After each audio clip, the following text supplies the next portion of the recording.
Hello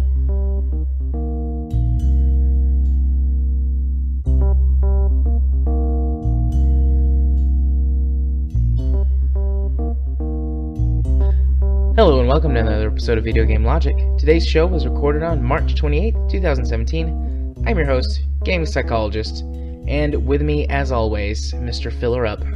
Caffeine Rage. And you make that sound a lot dirtier and a lot sexier than what it really is. I know, right? On today's show, we will of course be discussing the games that we've played. We'll have our monthly game club, which is Valkyria Chronicles this month. Some new games are up for consideration for entering the World Video Game Hall of Fame. Hearthstone seems to be killing itself slowly. We'll have our weekly community corner and our weekly discovery queue. Timestamps will be in the show notes following their respective topics. Rage, how are you?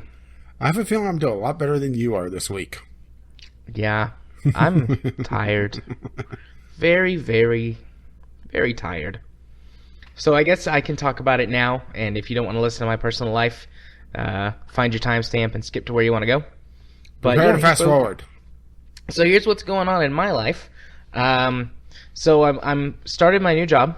My first official day was yesterday, but they need me up and seeing new clients next week. Actually, they need me seeing new clients like yesterday or like months ago, but you know, processing and all of that. But so HR was my first day was supposed to be last Monday, but HR messed up and they didn't get all my paperwork filed properly, and so I wasn't cleared until this week. So I had to go in Monday morning for a meeting and orientation and stuff. And my boss is like, yeah, so I still need you to start seeing clients next week, even though you're supposed to have 2 weeks to do all of this stuff. I need you to do it all this week. And that would be great. And I was like, well, in my head I'm thinking, well, this sucks, but, you know, buying the new house, need this job that makes more money, so I should probably just do it, and he'll like me even more, and it'll offset the whole nude therapy thing. So yeah, I have 22 hours worth of online training to do. Thankfully, most of it is stuff that I'm already familiar with, since I'll let you on a little secret. I'm already a therapist. Really? So a lot of it is like, hey, did you know that if a client tells you they're gonna kill themselves, you should report it? And I'm like, yeah, I know that. Dealt with that already. So it's gonna take me less than 22 hours, but still, it's a lot of crap that I have to go through, and you have to complete it and then take a little quiz online. And be bored out of your skull because you know most of the stuff already? Yeah, it's incredibly boring. So there's that. Then I've got to do 2 days worth of shadowing an already active therapist so that they can, I guess, make sure that I'm not crazy or know how to do my job or whatever. And just get a feel for them. And so today was my first day doing that, and my second day is going to be Thursday. And it's a lot of on the job training, because he's like, yeah, they don't really tell you this, but you need to know it. Yeah, they don't really tell you this, but you need to know it. And they don't really teach you this about their system, but it actually makes it doing things a lot easier. Or you really need to know this anyways, but they don't tell you. Because I think I told you this. I don't know. I've told a couple of people this. I'm not sure who I've told specifically, but they have a very friendly. No, we're not. Like we have. So okay, so. I guess a little context. I'm working for a company called Omni Community Health, which has multiple clinics across the country, although they're primarily concentrated in the Southeast. So being a mental health company, just like any company or corporation, you would think that they would have like a hierarchy of like, you know, CEO, president, VP, all that sort of stuff. Yeah. No, Omni's belief is sort of like Valve's, where it's like everybody I was about to in say charge. Valve. Yeah. So nobody knows what's going on ever, which is really frustrating. But at the same time, for someone like me who's like, okay, once I get in this ecosystem, I'm very much a self-sustaining person. So there's a lot of freedom that will come with that, which I'll appreciate. But just getting into the environment is frustrating as hell. So then you'll just publish Half-Life 3 and be done with it. Yeah, yeah. Actually, spoiler, guys. I'm secretly working on Half-Life 3. Um, but so yeah, so there's that aspect, all the training, the job shadowing.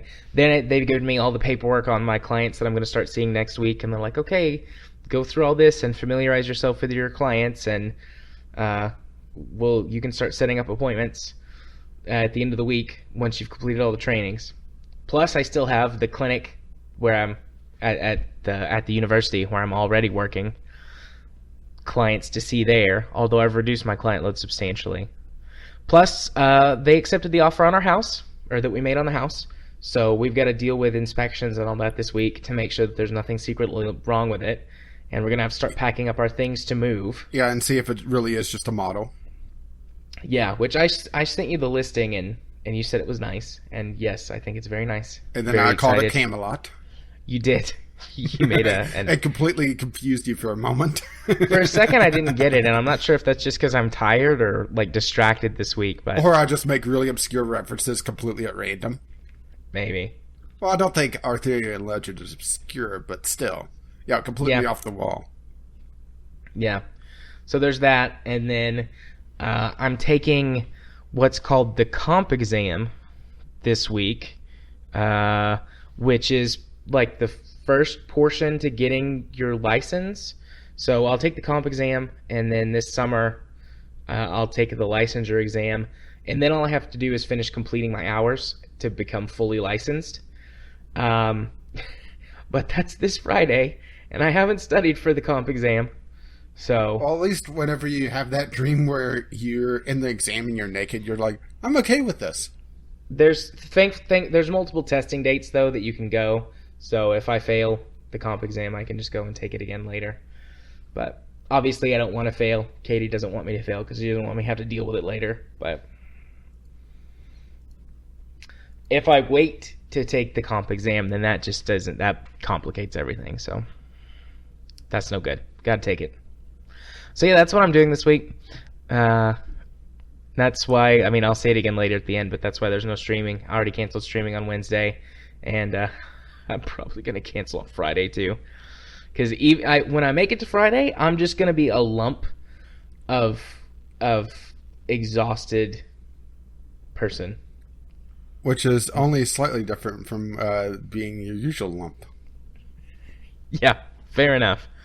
So, and I'd like to record with you this weekend, which means that I'd like to have some energy to do so, which means that no streaming. Yeah, I'm still trying to decide what to do for this particular week because I only have one day of Divinity. I actually have an idea for it, but I'll talk about that later. Sure. So yeah, that's all the things that are going on in my personal life. I don't think I forgot anything, but I'm sure I did. Oh, I still don't have my car back yet. That's still not fixed. Still trying to figure out what's wrong with the banana? Yeah, still trying to figure out why the banana's gone bad. The problem has been narrowed down to one cylinder. So I had one cylinder that was not outputting the proper amount of power. Probably something wrong with the fuel air mix. Just it wasn't firing as strong as it should have. So the computer, the ECU, was having two other cylinders on the opposite side of the block produce more power, so more fuel, more air, to compensate. And it got worse and worse until the whole thing just failed. And the whole thing feels like, nope. So those other two cylinders are fine. It's now running on 7 cylinders, but that 8th cylinder is just not working at all. So, have you tried turning it off and back on? Yeah, a bunch of times. Okay, just checking. Unfortunately, cars don't work like computers most of the time. At least the mechanical. Have you tried unplugging and plugging back in that cylinder? Because that helped the issue I was dealing with this weekend. That might. I could pull the cylinder out and then put it back in, but nope. So I've got the problem narrowed down to one cylinder, but still don't know what exactly the problem is. So I'm still borrowing cars and getting rides from people. So yeah, that's everything in my personal life. What about your personal life? Are you falling apart at the seams? No, not really. I sound a lot more boring, don't I? And everything hit at once this week. Like when it rains, it pours, and all the shit hit the fan. Yeah, the only thing is that medical stuff for me has been delayed by over a month, so I'm not going to be stressed until May now, and that's I have a feeling it's mostly going to be me being more grumpy than usual for one particular recording. That's about it. Yeah. Well, I should be moved by then, so I'll be back to recording everything normally. And I'll only be working at one clinic. And they'll be used to your nudity. So I might actually be... There's actually, no dress code requirements in the handbook. Uh-oh. I think they just kind of expect people to dress professionally or somewhat professionally. So... time for me to start hunting for T-shirts then to send you.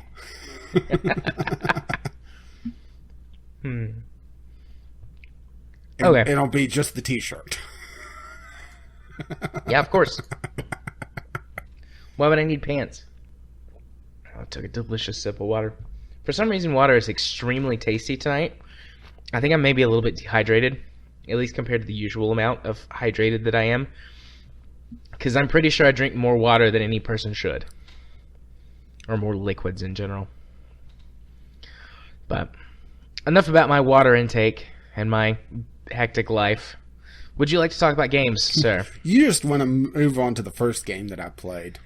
That, and I'm thinking the quicker I get through this, the quicker I can go to bed and get sleep. Oh. Well, this is the game that made you have a giggle fit in the last episode. Yes, I'm so excited to hear about this. Did you watch the video on it? I haven't had a chance. I'm going to. Okay. Well, I guess I should say the name of the game. Etchy Sketch, draw cute girls every day. And yes, I do appreciate the pun and the name of the title as well. Mm-hmm. Etchy Sketch, cute. Yep, Etch-a-Sketch. Oh, this is a game that you should definitely not buy on Steam, or at least not buy and not put the adult patch in, because holy shit is it short. Okay. How short? Well, let's put it this way. My playtime is... this is including running the game for a half an hour to get the B-reel, because it is a visual novel, so whenever I do a video on a visual novel, I'll have the game running on auto in the background, and I'm chatting over it. Just chattering away, talking about it. My runtime is 3 hours. I've gone through 2 of the 3 stories. Dang. The stories themselves are, after you get past the common route, which is probably about an hour and a half long, is 30 minutes, and that's with the adult patch in place. Without it, I would ballpark it at 15 to 20 minutes. And it is very, very, very, very rushed on the story. Well, I made the comment that it's not porn with plot, it's porn with plot points. They PowerPoint porn. Not even that, because PowerPoint has more than a couple of lines. Okay, well, the storyline follows this girl who absolutely loves Yuri manga, and she's an aspiring, very talented artist, because naturally she is. Of course. And she ends up working at a very small publishing company and maybe finding love in the process. And it's... the art's fairly good. The sprites and the CGs, and yes, that includes those scenes, is done very well. The backgrounds... backgrounds are passable, but then there's other backgrounds that looks like the artist spent a lot more time on. And because they draw attention to that, it makes the other backgrounds look so much worse. You know what I'm talking about? How, just the comparison between the two? Right. Which I actually point that out in the video, which you should go watch if you want to see the visual part of this comment. Are the breasts exposed for our pleasure in your video? No, because YouTube frowns upon that. YouTube does frown upon that. But that does not keep me from putting a rather risque picture in the thumbnail. Granted, I did see that. Granted that I didn't have much of a choice, because all my choices were either risque, spoilerific, or that. And that's literally the first picture you see in the storyline. So, yeah, I didn't have exactly much choice, but, a little bit of clickbait doesn't hurt at that point anyway. Every now and then it's okay, Wink. But my biggest complaint really is story. It's just there's not a lot of it. And they just rush past everything. Let's put it this way. Whenever you start the individual stories, you have 3 or 4 sex scenes back to back with only a couple lines of dialogue to move along the day. And if you don't have the adult patch in, it's a fade to black, and then they talk about what happened, and then it's fade to black again, and it makes it feel very disjointed. Right. Okay. And there's those real scenes of the couples feeling like they are growing together romantically, because it's all just they get together for research purposes for the manga, or to give one example of a storyline. And it's just one of those things like, okay, so this character's a jerk ass anyway, so why do we care? Right. I know. I'm analyzing the plot of a porn game. I realize this. But at the same time, if you do not go into the forums and find this patch, which they don't list, that it has an uncensored patch on the store page, and if you go into the discussions, it's not there. You have to look for the FAQ and find it there. Then, you're left with, a very, very short visual novel for, I believe it's a $10 game. So yeah, it is. So, that's why I'm analyzing the story so much, because, there's not a lot there otherwise. Which is a shame, because this is the same company that had Sweet Valley High, which, even without the porn in it, still was a fairly decent story. It felt rushed at times, but not to the degree that this is. I really think that the developer, it is a single person development team with outsourcing, of course. I think that they really should cut down on the number of routes they do and make it a more concise story, because this is the second game in a row that I've had issues with them. And you actually bought another one of their games very recently. Which one? Wild Cat Girl appears. I saw it on the activity feed. Oh, yeah. That was on sale. I bought it yesterday. That's another one of their games. I'm not sure how it is. I do have a review copy of that, by the way. I plan on playing it this week. So I figured it would be short and visual novel. Doesn't require a lot of brain power. Yeah, you'll be able to... you may be able to see what I'm talking about. Or maybe you'll see, something that I'm not, and think it's wonderful. Granted, that is their very first visual novel, and it's one I haven't done a video on. So, yeah, and it's disappointing, because I went into this wanting to like this game, and I mentioned this on my video as well, is that if I took a look at the storyline and used it as the plot basis for a more expanded story, I think I would have really liked this story. But that's not what I'm given. And I have to base the game on what it is, not what it could be. Well, right. Have my basis. And yes, I probably am basing on what it could be, and looking at other.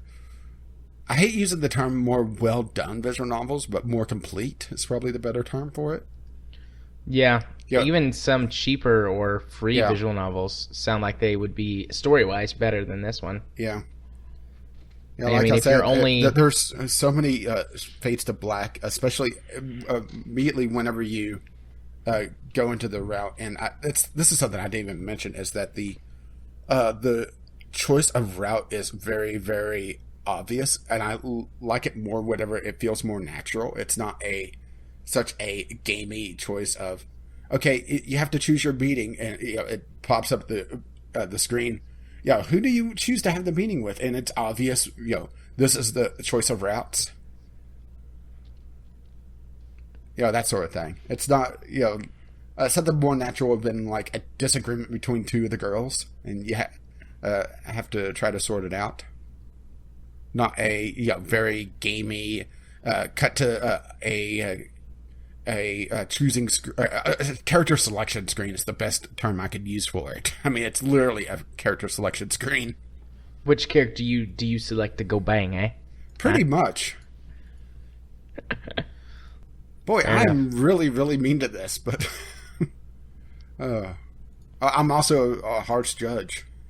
I've heard you be way more mean to games. Yeah, true. This sounds like fair criticism. Yeah, so shall we move on to a card game? Sure. Yeah, since you talked about a card game last week, I decided, I'll talk about one this week. This is one that I've had my eye on for a couple weeks after I actually Total Biscuit's stream of it brought it to light.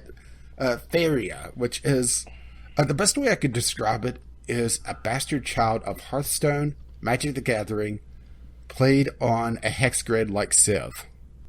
Okay. It borrows a lot of elements from Hearthstone, but it's a lot more fair on the business model, which we're going to be talking more about that later, and assuming that subject doesn't get cut. Where it doesn't feel like you have to win in order to progress. You have your login rewards, which Hearthstone doesn't have. You have your quest rewards are a lot more substantial. And there's also a single-player component that will get you on your feet. And also, at least as far as I could find, there's no instant I win cards because of the strategy element of it. So, let's just talk about the strategy element. The strategy element is that as you play the game, you are summoning lands to fill out this rather large hex grid. And on this hex grid is also 4 mana wells. And that's your mana generation. You're given 3 mana per turn, I believe. It's either 2 or 3, and I can't recall which because I'm still learning the game. And also holding the wells grant you extra mana. And your mana also rolls over between turns, so it allows you to build up mana to summon really big creatures. You're able to summon either 1 or 2 land per turn, 2 essentially colorless lands, or 1 of the colored lands. And the colored lands are also your summon points for your creatures. So playing a green deck, you plop down forest, and that's where you're able to summon your creatures. And also, various creatures require a certain number of these lands. So a more powerful creature may require 2 or 3 of the colored lands to be in play, or a combination of various colors for a multicolor creature. Okay. And these lands are not mana, so that's the big thing. And these are not cards as well. That's also another really important thing. It is a move that you make during your turn. You have a choice of these lands, or you could sacrifice that ability to draw an extra card or have an extra mana to use. So that's part of the strategic element, is building out your board and having essentially these almost bases where you have a particular color of land, and you are able to redo your land to change one land to another. At least I know that you could do plain to forest and plain to other colors. I'm not sure if you could do the colored lands to other colors, because typically you have just a handful of the colored lands and then you fill out the rest with plains. And also your lands could only be summoned adjacent to your own land or to a creature. So if you move a creature forward as a scout, you're able to do a little bit of a land grab and put your opponent on the defense, which is an interesting strategic move. And that's why there's not the concept of I win, because it comes down to your strategy and playing off your opponent's strategy. At least so far that I played. Like I said, I'm still in the learning process of this.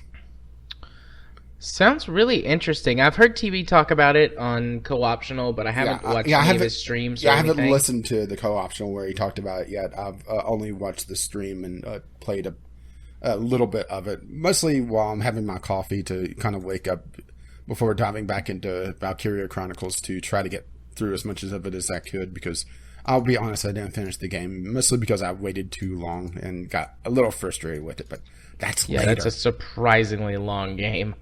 Let's see. Yeah, later. Other things that I like about this, there is a recruitment aspect. So if you want to help yourself and me out, you can put me down as your recruiter, and I'll get extra, essentially decks. They're lock boxes, but whatever, which don't require keys, by the way. And you'll get them as well. So it's Caffeine Rage, of course. No space on it, if I recall correctly. And if it requires it, capital C, capital R. Ding. Ding. But they are a lot more generous with them in the fact that you could re-roll your contents. Anything that is essentially uncommon or higher, blue or higher, essentially, which is, I think, at least guaranteed in the lockbox, you're able to do a re-roll on it. So once, and it re-rolls it of that quality or higher. So if you get a card that you already have a lot of, which I believe the limits are 30 cards, and I think 3 of the same card in each in a deck. I'm not sure about the limits on legendaries because I don't have a legendary yet, and there's only a handful of legendaries right now. They are due to have an expansion coming out before too long that has co-op content in it, which could be interesting. Which could be very interesting. Yeah. Let's see. But you could re-roll the cards to have, if you're playing primarily red and green, for example, and you draw a blue card, which the different cards tend to have different play styles. Greens tend to have very large creatures with some buffing capability. Blue is aquatic cards that don't have to be on land to do things, so they could swim across the water. And they also usually have some sort of jumping ability that allows you to essentially have extra mobility. Yellow has a lot of flying cards, which is essentially a slower version of the jump. And it seems like they have more movement abilities as well. And red is like a magic direct damage. And since there's no hero classes, you could play the deck you want. So if you want to have that blue and red deck, you're free to do it, and you just have to summon the lands. You don't have to worry about drawing the particular cards that you need for it. And because how the mana carries over, if you draw a card that requires 6 mana on turn 2, you're able to play it on like turn 3 or something, assuming that you haven't plopped down some very big cards. It's interesting. It sounds really interesting. I mean, you've pretty much sold me on this game. I've got it queued up to download. I'm not going to download it now because it'll, hurt call quality and all that jazz. But yeah, I mean, I've been kind of considering it after listening to TB talk about it after 2 or 3. Well, after you talking about Elder Scrolls Legends, I decided it's time for me to try a card game again. Yeah, and I like the addition of the extra elements beyond just the CCG aspect, having the board. Yeah. For strategizing and things like that, because that sort of stuff would help even the playing field against someone who's been playing longer than you. As long as you have a good grasp of the game and pretty decent strategy and things like that, I assume that would allow you to hold your own a little bit better against someone that's got more better cards. Yeah, and it also has a lot more choice because you're not limited to the hero cards and the neutrals, which are colorless neutrals as well, which play on any land. But you're able to really figure out the play style you want. Right. I've really been enjoying it. Granted, I am still very, very early in the game, so I could find some issues with it. The arena mode is also a little bit different. I haven't gotten a chance to play it yet, unfortunately, but it's one of those things that I'm going to have to take from TB's stream to talk about. It is like the Hearthstone Arena where you're drafting cards based on choice, but there's this essentially second mode in it called Pandora, where as you and your opponent draw cards, you draw Pandora shards. Once 5 are in play, which could be from either deck, once those 5 are in play, you start getting treasures, which the treasures are very powerful, and the wells essentially dry up. So it's forcing you to go on the offensive. Okay, interesting. I haven't played it yet, so I'm not sure how it plays out. So I'm probably going to be playing some more of this now that I'm not trying to rush Valkyria Chronicles, and Yeah. talk about it more next week. Maybe go into the arena. I'm not sure yet. I want to spend some more time on this. But you can see in the screenshots on Steam, even they show multicolored decks, which some of the more absurdly powerful creatures require multiple of various color lands, like the Ice Behemoths. I actually have one, requires 3 blue and 3 red lands to play, but they are also very, very powerful. I'll try and check it out before next week, but I don't know if I'll get the chance. But yeah, this looks like I would enjoy it quite a bit. Yeah, I think the biggest stumbling block for people like us is that they have a lot of mechanics like from Hearthstone, but named differently, obviously. So it's a little bit tough to figure out because, okay, what does this a particular thing do? And they do have a couple other mechanics, like they have a haste, which is like charge, but then there's another movement ability that is just the movement, but it's not an attack. Okay. So it could be you have to mouse over a little bit, and this is on iPad, by the way, as well. Can you link your? I'm pretty sure Steam account? it's an individual login. You whenever you whenever you play the game, you play through the tutorial. You lock in your name, then you create a password after the tutorial to create your account. So it's technically not on my Steam account; it's on a separate account. So I'm pretty sure it's linked to the two. Excellent. Now that would make it easier for me to play this week if I put it on my phone or my iPad. Is it on both Android and iOS, or just one? As far as I know, it's only on iOS for iPad because the hex grid requires too much room. Right. Okay. Yeah, that makes sense. Matter of fact, let me go double check that real quick because I'm pretty. No, I'm seeing on. No, never mind that. For some reason, Fairy Solitaire comes up whenever searching for it. No, it looks like it's just a deck builder, but not the full game. So it looks like it's only on iPad right now for mobile. Okay. I'll probably still download it to my iPad though. They say it's coming soon to Android devices. Well, when it does, I'll put it on my phone. Granted, I'm not sure if it'll play well on a phone just because of how much stuff is on screen. Well, I do have a really freaking huge phone. Although, I'm about to get a new phone. Because we're going to switch carriers to Verizon. But I'll still probably get a huge phone. Maybe like a Note 5 or something like that. And something else I like that they do is is the single player content also has puzzle levels. Oh, fun. So they'll teach you the different small mechanics or different little tricks through a puzzle level. Like, for example, teaching you that you don't need to move and attack at the same time. Sometimes it's best to move, play something else, and then attack. Right. So it's one of those little things that doesn't sound very important, but then when you really start thinking about it, it's like, oh, yeah. Mm-hmm. Yeah, I'm sold. I'm gonna play this game. maybe this week, maybe not this week, Oh, but don't definitely forget to in the put me near as your future. recruiter whenever you go through and get to the friends list. I mean, Okay. I'll put me on your friends list anyway, and you want to do that anyway. May as well give us both some stuff. That's right. Free stuff. Free stuff. Woo! I've one of the things that TV has done is complain because it's like I have a very unique problem in that I get thousands of packs and I can't actually play the game Yeah. because I have to open all the packs before I can play. Yeah, Or see, all the chests or whatever. yeah, see, you just give me your free packs instead. Yeah, I'd take TV's free packs. Last time he talked about it, he had over 3,000, and that was him just mentioning it on Twitter.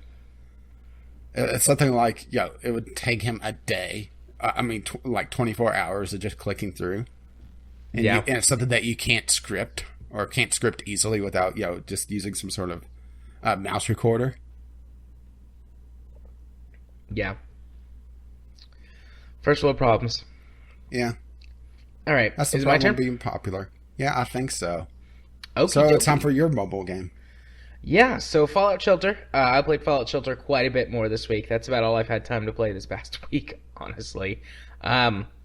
So last week I went over the gist of everything, but I had not gotten to experience the new crafting system really, and the new questing system beyond like the basic starter quests. So the crafting system is, I mean, it's simple. You collect junk from the wastes, or you scrap weapons and armors and things that you collect to get parts, which are all stuff that you can get like from Fallout 4 and use to craft weapons. Like that's kind of their synergy between the two games. Like, everything. Just breaking in real quick, I just happened to see this on Reddit as you were talking. Fallout Shelter coming to Steam in 10 hours. Of course it is.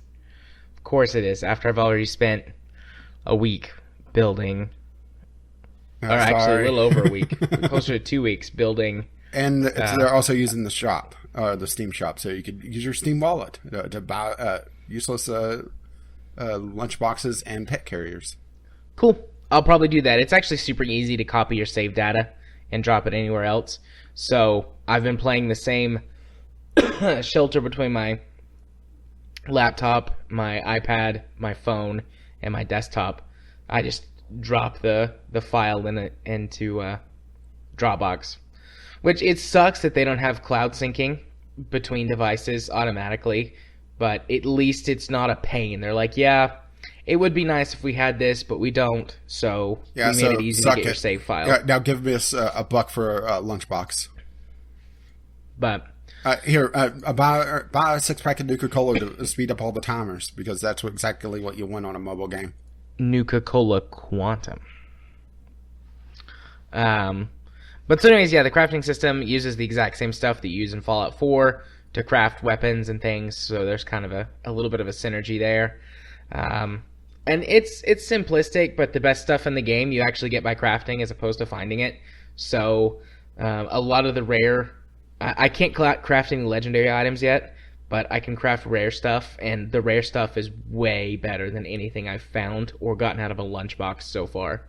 So, and the rare things are starting to be some of the kind of iconic weapons, like the railway rifle that shoots rail spikes. Does it whistle? It does, actually. It makes that pew. Choo. I can't... Yeah, that chew sound that it makes in Fallout 3. So until that's they add cool. the rocket launcher, the rocket launcher that launches teddy bears to kill super mutants, I'm not sold. I have not seen that. That might be a legendary weapon. I could probably look it up on the wiki, but part of the fun for me is the discovery and the collection. Actually, my rocket launcher in Fallout 3 shot plungers. I mean, there's just something about seeing a plunger take a super mutant's head off. I like to shoot toys. All the different toys and like blocks you could find. Well, the thing was that they didn't align the plunger like you would imagine. So you would imagine, like blunt end forward, or maybe even the plunger end backwards. Yeah, because that would likely be the aerodynamically stable way that it would fly. Yeah, no, it would just be the plunger pointing straight towards the ground, and just kind of do this nice little arc. Oh, that's funny. And so I've been crafting as many like rare weapons as I can, but they do take a lot of materials, so I'm still mostly stuck outfitting with kind of the standard weapons, like enhanced shotguns and things like that. So I mean, it's not like garbage weapons, but I don't have the really good stuff yet. And then even though they're not the best equipment, I have this weird fascination with the Brotherhood of Steel uniform. It's like orange, and it's got like some good looking little buttons and things on it. So everyone in my vault, like I'm working on making all those for everyone in my vault. I've made like 25 so far. I get one for my kitty? Unfortunately, the kitty can't wear costumes. Oh, and I got a parrot. At least with that attitude. I've got a parrot. The parrot also... Granted, trying to put a costume on the cat would probably end in a lot of bloodshed. It probably would. So I got a parrot. The parrot is better than the kitty, but I mean you have to have the kitty, so you didn't get the parrot. I gave the parrot Now, to if I had your the peg leg, I gave the parrot to your your exploring partner in crime, which is Katie. So you guys go on quests together. And you have a quest. a Gatling laser, and she has a railgun. And you go questing. So the quest system is the other thing. Now that I've been in the quest system some more, they do get a little bit deeper than just like click on the room, go in the room, look for stuff you can loot, kill the rad roaches or mutants or whatever that are in there. There are quests that involve dialogue and different choices you can make. And they do affect the outcome of the quest. Although they are pretty simplistic, it is nice to see that even in a mobile-centric free-to-play game, they do bring some of that Fallout-ness to it. Most of the quests involve, like, whenever that happens, you run into a group of raiders or a group of explorers or whatever, like, based on the quest. You have a quick dialogue exchange that has to do with the actual, like, story bit of the quest. And then sometimes you get options of what you can say to them.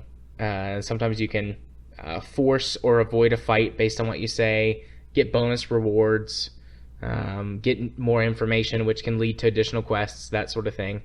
So that's nice. And then characters who are just randomly exploring the wastes, if they have a high enough perception skill, they can find little mini quests that they can go on to get bonus rewards and other things, like pick up new survivors to bring back with them, that sort of thing. Although those you have to be careful, because instead of being able to send a party, you only have one person.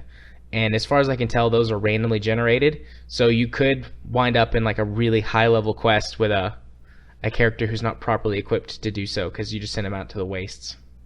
Because I kind of use the wasteland as, like, whenever I've got so whenever people are gone from the waste, they still count against your population, but you don't have to feed them and water them. So it's like, I've got a food and a water shortage. Let me just send 15 people out to the wasteland. So that helps. That's really all there is to add about Fallout Shelter. I haven't really had any funny things happen, although Kyle and Mel have successfully had like 15 babies. So they're doing good. My baby makers are doing good. Oh my. And I'm happy to report, Cube, that you haven't died anymore. And you got an outfit that makes you look like a ninja. So you're a ninja with a missile launcher who hasn't been killed since the first time. Unfortunately, I can't report the same in RimWorld for our listeners. And you, Rage, are by far my most powerful dude. And it's funny, like, I think, like, you know that you're the best, because whenever you zoom in on characters, like, they'll get little texts, little speech bubble equivalents over them, and, like, they'll talk about whatever they're doing.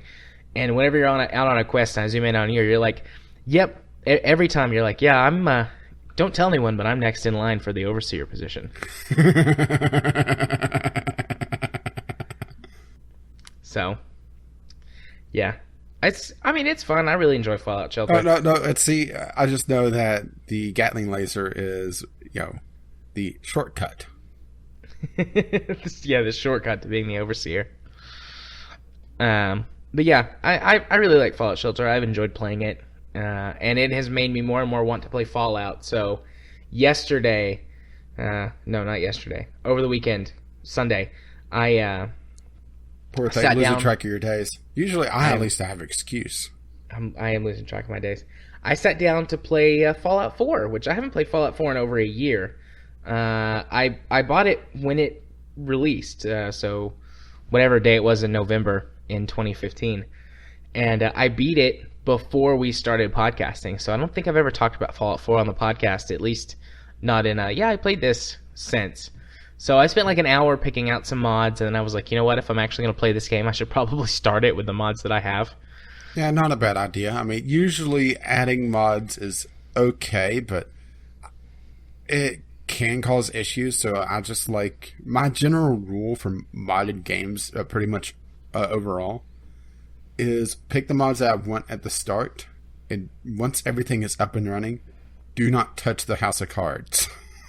Yeah, there's not as many mods for Fallout 4 as there is for, say, Skyrim.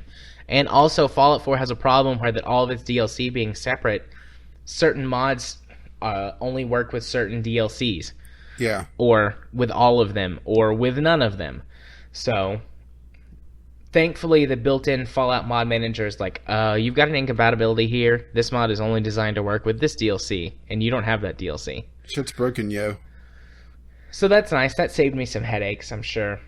But so Fallout 4, I played about the first hour of the game. I mean, I just started completely over. I did give myself like some OP stuff so that I didn't have to worry about. Like, I walked out of the vault and like there's a power armor suit sitting in there, and I'm like, yeah, that's what that mod did. Because it just said it's like, have a locker full of gear to get you started. Some of this gear is OP. It's like, yep, that's a suit of power armor. That's definitely OP. Yeah, I really try to avoid mods like that. I did that on purpose, though. I wanted this to be more about just like exploring and relaxing. And the first few hours of the game are the most challenging. Fallout 4 has a weird difficulty spike right at the very beginning that you can get stuck at if you're not paying attention. And since it's been so long since I've played, I'm like, I probably suck at this game now. And I'm old, and I really don't want to spend time like fighting my way through this opening until the difficulty kind of levels out and you start getting gear that's leveled appropriately. So I'm just going to take this OP stuff and blow through the first part of the game. So that's what I did. I've got so Fallout 4 is gorgeous. I've got the HD texture pack update, which was a free update that they released. Yeah, wasn't that the one that was just absurdly large? Yeah, it's huge. Super huge. But, so I've got it, and God, that game looks beautiful. 1080p, 60 frames a second. Because, 1080p is as high as I can go on my monitor. So, I didn't have to worry about... 60 FPS? At 60 FPS, yeah. I didn't have to worry about any slowdowns from all the textures causing frame drops because I couldn't do it in 1440p or 4K. So, but that game really is gorgeous. I remember when it released, a lot of people complained about how it looked, and it is being weighed down by how old that engine is, but they really did, I think, the best job that they could without rebuilding it or without building a new game engine. Which honestly, at this point, they need to take the time to build a new game engine. Oh, yeah, no. For the next one, they've stretched that engine as far as it can go with Fallout 4. They need a new engine, but it looks good. It plays well. The character creator is super fiddly. I hate that. I hope that they abandon that and just go back to having sliders and kind of scroll menus. Because the character creation for Fallout 4 is similar to the Sims creation, where that you, click on a feature that you want to change, and then you can drag it around and use your mouse wheel and a couple of keys to change things on it. Why not have Excuse both? me, I'm stuck in my throat. But it's super fit. They could have both. I would be okay with both. I just want them to bring the menus back at least, so that the people who don't want to mess with the fiddliness of it. If the player characters held still during the creation, I think it would be okay. But the character moves around and bobs their head and breathes and goes through all their idle animations, and so it can be... Hold the fuck still. Yeah, that makes it extra fiddly. It's like, I want to grab your eyebrows, dang it. I want to make you have a monobrow. But I can't, because you keep moving your head and blinking and stuff. Maybe they're fighting it naturally. It's like, no, I don't want to have a monobrow. I don't want to change. I want to be who I am. Don't change me. I don't want to look like I'm smuggling caterpillars. So I played through the first time as a male character. I'm playing through this time as a female character. Gonna see if I can remember what some differences might be. But I'm really looking forward to just relaxing this time. I did add also a bunch of mods that add new places to explore. And I'm basically just going to wander the wastes and ignore the story, even more so than I did the first time. That's pretty much it. Just relaxing in a wasteland. I'm about to unlock the first town where you can build stuff, and I'm going to be there for a while. I downloaded a couple mods that overhaul the crafting and building system. So I'm going to be in that first town for a long time. Pretty much a standard for Bethesda games is the mod that overhauls all their systems that feels really, really, really basic. Yeah. It is. So after playing Skyrim recently for Game Club a few months ago, they reused a lot of sound assets from Skyrim, particularly like bottles and I like when imagine you pick that. up silverware and cups and walking noises. Like I'm like, that's recycled from Skyrim. I imagine that that's likely from a sound database that they either license or as Creative Commons. Yeah, that's a good point. I didn't think about that. Because it would be quite the task to do all the little sounds. I'd be surprised if they have Foley artists for every little sound, and some of it's not just from some sort of database somewhere. Yeah, that's a good point. Didn't think about that. But yeah, I'm enjoying my time in Fallout 4. I mean, I'll probably just report back from now on about adventures that I've had or observations that I make. But And occasionally having me plug my ears so I don't get story spoilers. yeah, I'll try really hard to avoid any story spoilers in general. I mean, it's the post-apocalypse spoiler, but I'm enjoying it. And it's really difficult to navigate around because you're in Boston. Bastin. Too bad I don't have the Far Harbor DLC. It does play a lot better than it did before, and I think that's because I've upgraded my PC since then. Because the last time I played it, I had my budget i5 and my 750 GTX 750 Ti graphics card.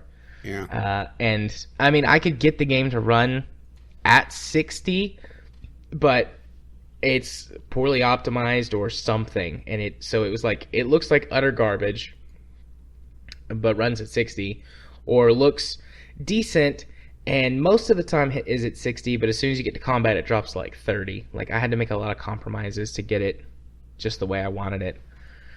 But now it's like detecting your default graphics settings, everything's set to ultra and it never dips below 6. Like it's never even hit 59, just a solid 60. So it looks better and it plays better.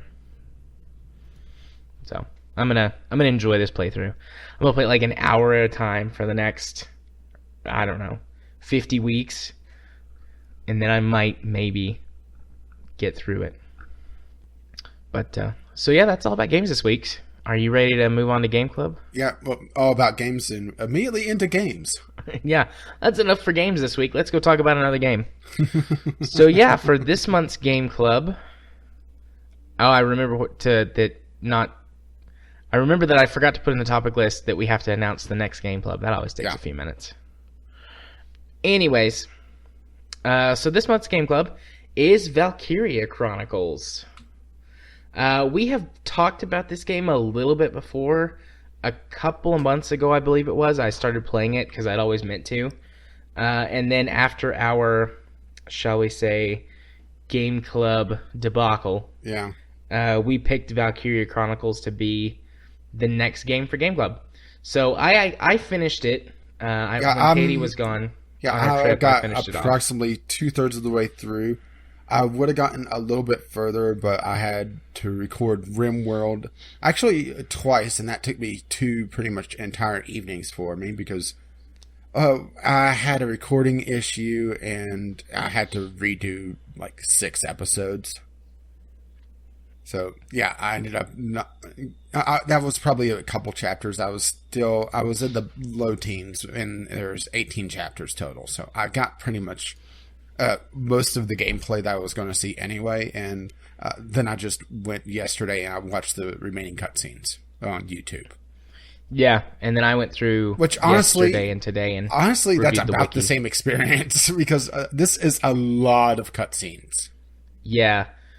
Yeah, it's practically, I mean, the cutscenes are practically a show in themselves. I mean, there is a Valkyria Chronicles anime, but you could watch the cutscenes and pretty much get the entire story. Yeah, I would say most of the story. There are a few things in battle that you would miss, and I'm pretty sure I missed because I just watched a video that had, well, there was 2 versions of Valkyria Chronicles, the movie, which is essentially taking the cutscenes and putting them all together.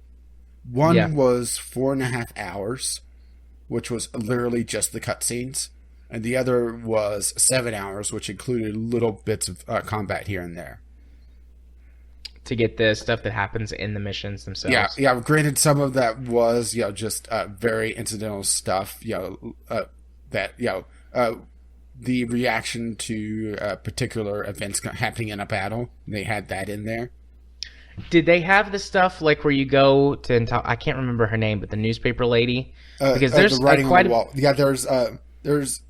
I didn't get that. I did watch a couple of the reports, and granted, some of those are fucking expensive. Yeah, they are. And the only way to get them in your initial playthrough, this does have a Game Plus, by the way. The only way to get them in your initial playthrough is to go into the skirmishes and grind and grind and grind. Very JRPG-ish, isn't it? Yeah, I got... for a while, I was getting all of them, and then the game hits... Okay, so Valkyria Chronicles, in my opinion, has very inconsistent difficulty spikes. Oh, the duel in the desert pissed me off and actually made me put down the game twice. Once originally a year ago when I was originally playing this game. And a second time this time around. Mostly because they have an invincible, pretty much instant kill character sitting right at your objective. Yep. And it drove me absolutely insane until... it took me probably about 3 or 4 times to beat that mission, and the last time it was me. Luckily, I was able to keep my tank alive and in range, and I was able to just essentially... I re-outfitted my tank to be essentially a sniper, and was able to snipe it with the tank, the last radiator, to be able to just start pounding on this giant, massive tank that that fabulous Hitler was driving around. And that's going to be fabulous Hitler. Yes, that is perfect. I mean, that's what he is. He's essentially, we have fabulous Hitler, we have the Jews / Gypsies, which are the Darsen. I mean, this is World War II. Only with a Japanese coat of paint on it. So we have fabulous Hitler driving around the first massive tank that he drives, because this is fabulous Hitler, so he has to have more than one mega weapon. Yes. You're just grinning over there, aren't you? I love fabulous Hitler. That's amazing. So for our listeners, the mission that he's talking about, Duel in the Desert, that's the. I think that's the first major difficulty spike, or at least the one I noticed. I think it's the second difficulty spike. I can't think of the name of the mission. The first one, I think, would be the one that you're in the forest with the lake. Yeah, that's the one that I was thinking of. I'm looking, but I was able to. I just happened to play that correctly. Where the big thing about that mission is that there's a hidden anti-tank weapon on this ridge, and I just happened to be moving my sniper there, and I found it. Because I wanted to... I played very sniper heavy in this game. This one is... especially in the early game. That mission is called Wildwood Warfare at Cloden. And I'm pretty sure that's the one that you're talking about, because you have a fairly big boss battle there as well the first time around. Yeah, what's that tank that shows up?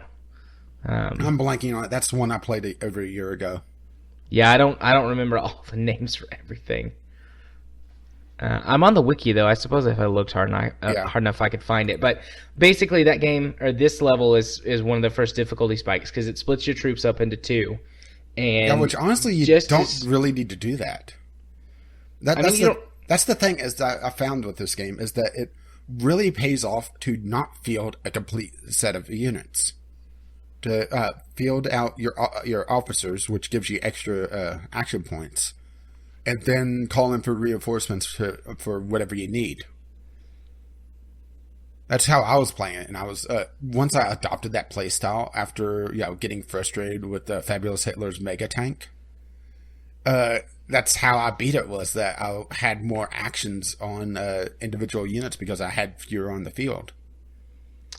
Yeah, I would field full units all the time. I would always field. Obviously, you have to field the tank. Except on missions where you don't get the tank. There's which was a couple of those. Yeah, only a couple, and that's in the middle of the game. But so you always field the tank, and then I would always field an engineer to just stay with the tank to provide close support against infantry, and then basically just to repair the tank every turn. And then all the officers to get the bonus action points, and then based on the mission, then I would pick everyone else. I rarely ran snipers. They're too inaccurate at the start of the game.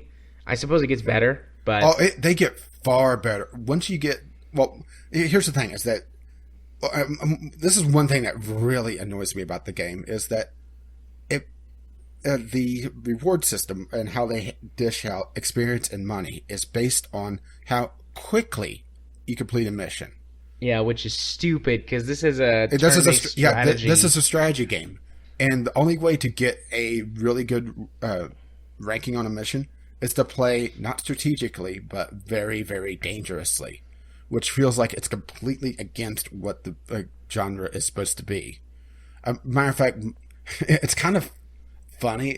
Well, we haven't really gotten into the story too much yet, but one of the big plot elements is Alicia getting shot to awaken superpowers. And I'm saying they're thinking, why didn't she flip out every single other time I got her shot? Yeah. There's 4 different unit types on top of the tank. And she's a scout. Yeah, there's scouts are basically the weakest. There's scout, which is very fast but fragile. There's shock troopers, which are a bit slower than scouts but have a lot more firepower. There's lancers, which are useless. Anti-tank guys, but you're better off blowing up a tank with a tank. Because honestly, the tank is a lot more accurate at long range, and you're usually fighting the tanks against other tanks at longer ranges.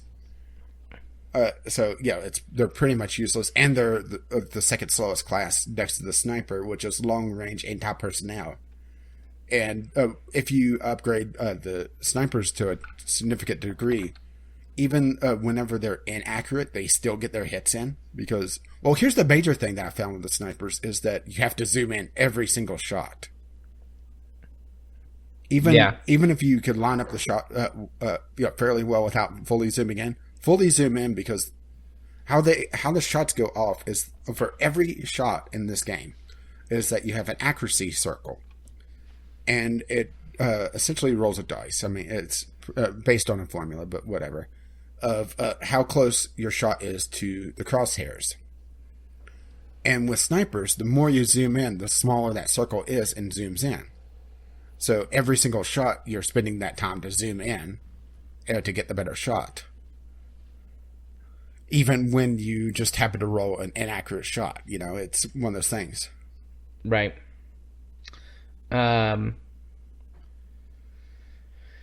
So do you want to? So we've just been kind of talking in general, but there's, I think, several big chunks in the game that we should look at. So first of all, let's talk about the actual gameplay mechanics and the strategy element. I think this is probably the weakest point for me. It's definitely not made for PC, and it feels very clunky at times because of it. Because of the digital controls of fully moving and fully stopping. There were several times that I was trying to do something very precise, and I ended up wasting a lot of action time. That's how your movement works, is that you're given a meter based on the unit, and that's your movement action, then you're able to fire your weapon once. I ended up, especially on missions where I had to disable mines, trying not to step on the mine, but get close enough for the engineer to disarm the mine. Yeah, I played with a controller, and it's not much better. I still would basically just avoid mines or shoot them, because you could shoot the mines to blow them up. See, every time I tried to shoot them, I had Rosie, which was pretty much the secondary... my secondary unit that I used outside of Alicia. She would shoot around mines constantly, and I just gave up and I started running my engineer up, disabling mines, that doesn't count against your action, so you could disable multiple mines as long as you have the movement points.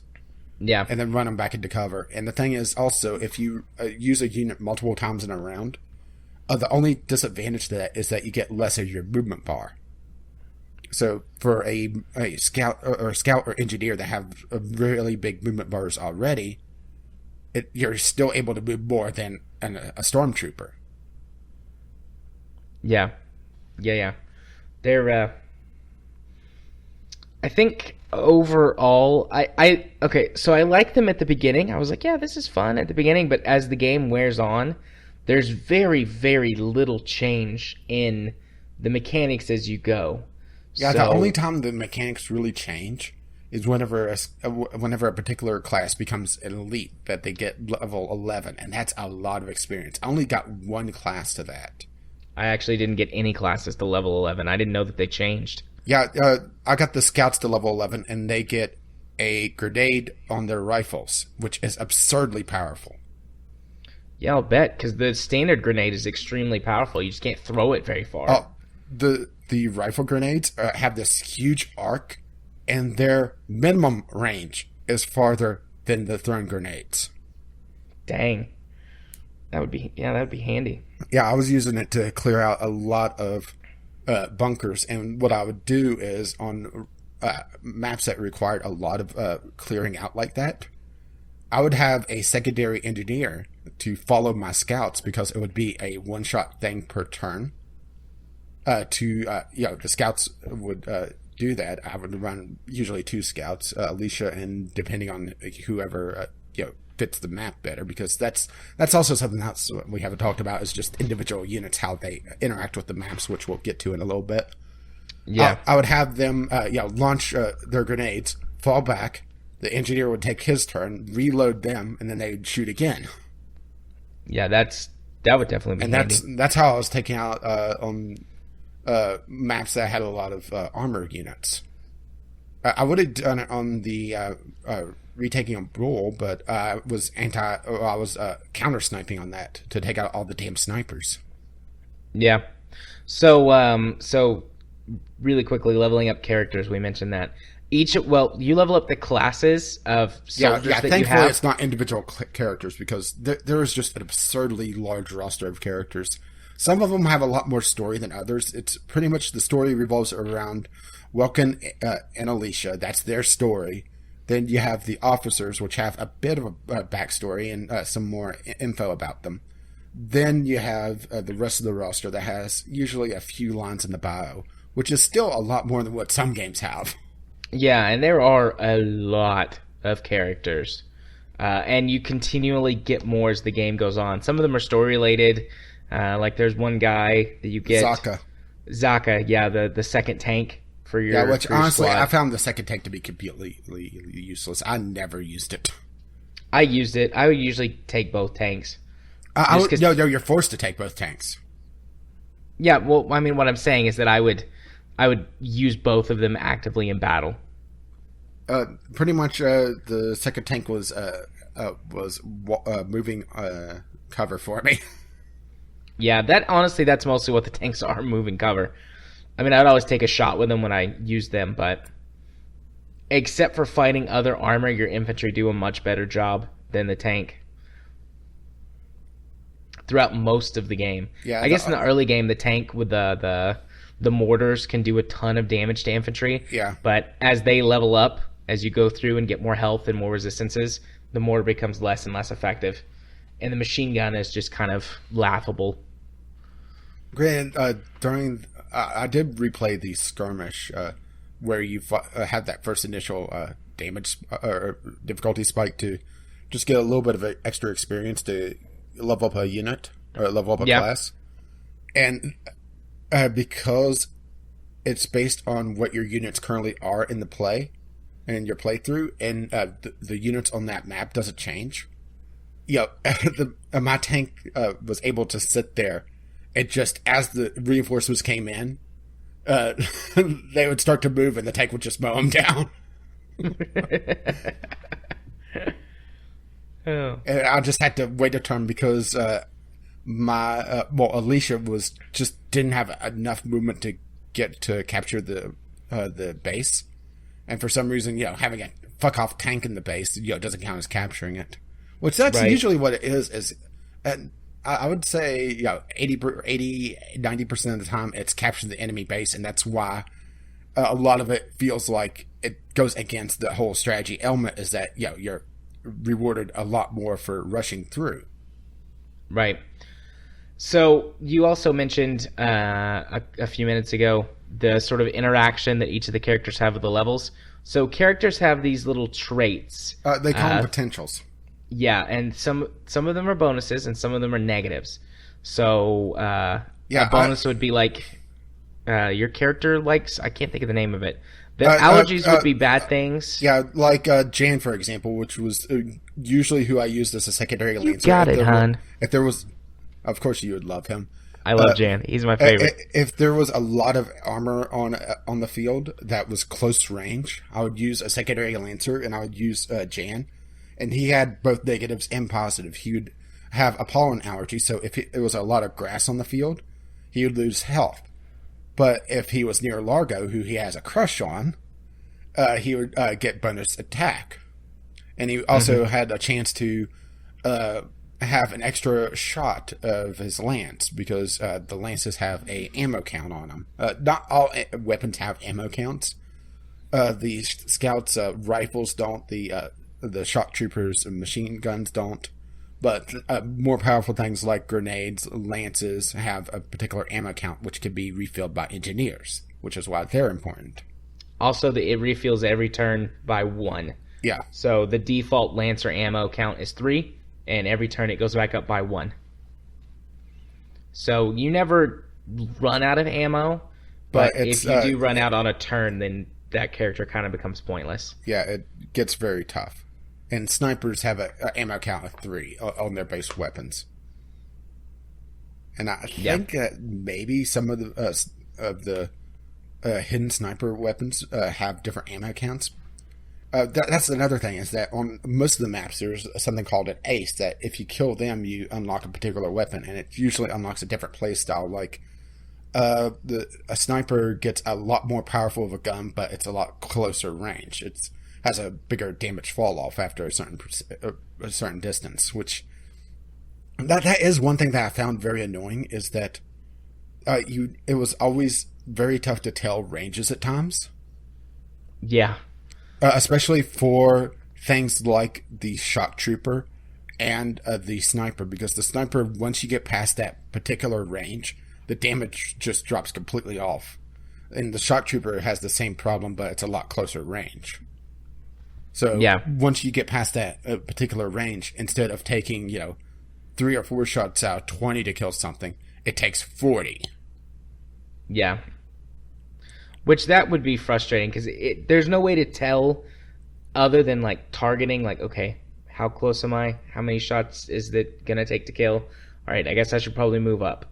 And every time you do that, you're exposing yourself to fire. So you could be in a really difficult situation. It's like, if I just knew how far I had to run this first time, I could try and make the run. Because every time you stop, like, the enemies don't pause when you pause. The only time they stop shooting at you is if you go to aim and shoot back at them.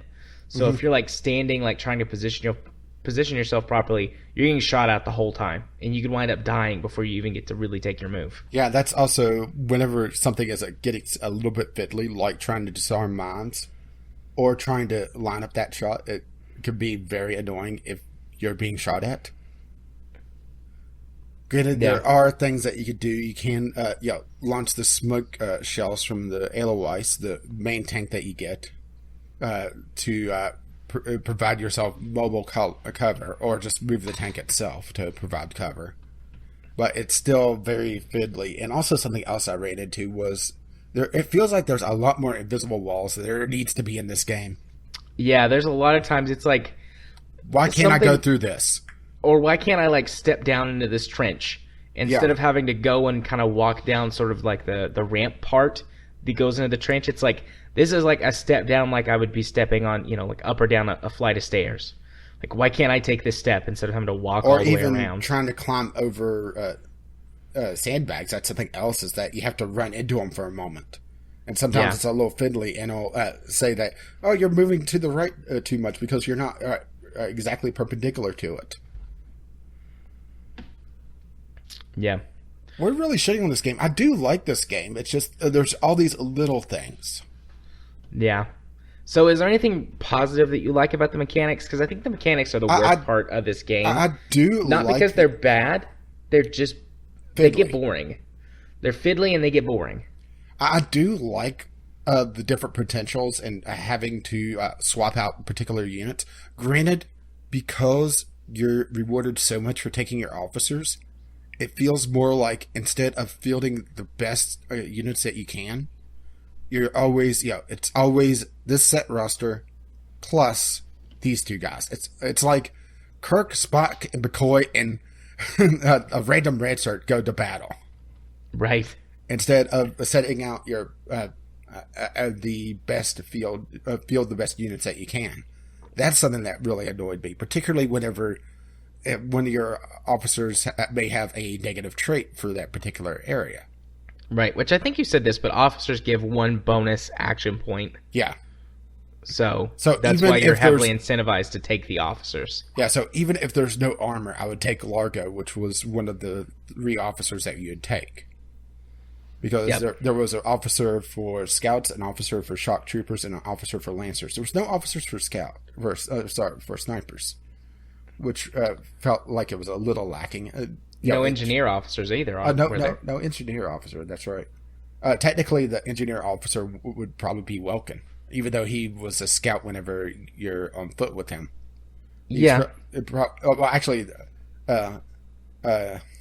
Isis would probably be the engineer officer, but you never play her directly.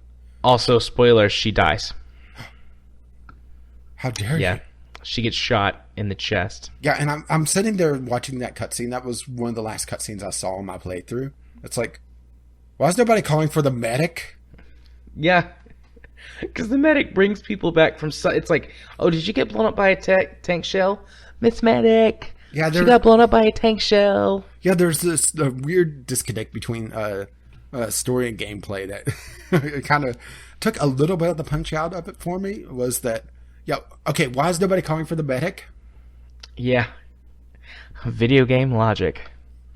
But it's still, even if the medic wasn't shown to be this god among people of bringing people back from the death, or bringing back Alicia back as a little stain on a sponge. It's like, here's Alicia's body. because the Scots would move so fast, occasionally I would step on a mine that I didn't see. Yeah. Or I would try to stop and, she would take that extra step. Yeah.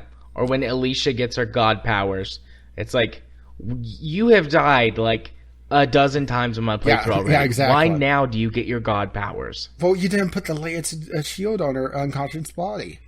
Oh, I see. Because that was supposedly that's supposedly why it didn't happen before. Kind of a bullshit reason, but still makes you wonder. I didn't give her the MacGuffin. Yeah, makes you wonder. Okay, so how did they discover this ability before? Because it only happens whenever one of them is near death. Yeah. Actually, that's explained pretty thoroughly in the encyclopedia in the game. There's actually quite a bit of lore and extra story stuff in the encyclopedia, which, I apparently I didn't realize the game had 4 or 5 hours worth of cutscenes. But good on them for showing a little bit of restraint. It feels a lot longer because it's not an individual cutscene between battles. You'll have one cutscene that you're sitting there hitting, for me, the mouse button to advance dialogue. And then the next one would be a full-blown CG cutscene movie. Then you'd have then you would select another one that's back to the dialogue, and it felt a lot more exhausting than it otherwise would be. At least to me. And also, to start playing the game again, I had to go through probably about an hour and a half, 2 hours of cutscenes like that to catch back up on the story, because it's been a while since I originally played this. So, speaking of story, let's talk about the game's story, unless you have anything you want to add to mechanics. I wish I wasn't forced to take the second tank, that it would have... granted, I don't think it counted against me for deployment, but it's... for some of the smaller maps, once you start getting the second tank in, it feels very cluttered. Yeah. The maps are kind of small for the most part. There's a couple of maps that are larger. Yeah, and that's usually whenever you're dealing with others with snipers, and that's when I would be counter-sniping like crazy. That's probably because of the limitations of the hardware this was designed for. Yeah, this was a because PS3 this is a game. PS3 game. Yeah. Yeah, it's just one of those things that it feels a lot more fiddly than what it should be. And that may just be, hardware at the time and the fact that at least I was playing a port. And I think you were as well. I was, but I was playing with a controller instead of keyboard and mouse. So Or maybe I had just the have a analog higher movement. expectation. You are always more tougher on things than I am, but no, it was pretty fiddly for me as well. But okay, so story wise, I really, really, really liked this story. Yeah, I like the story as well. This is going to sound crazy, considering the fact that I mentioned that there's 4.5 hours of cutscenes.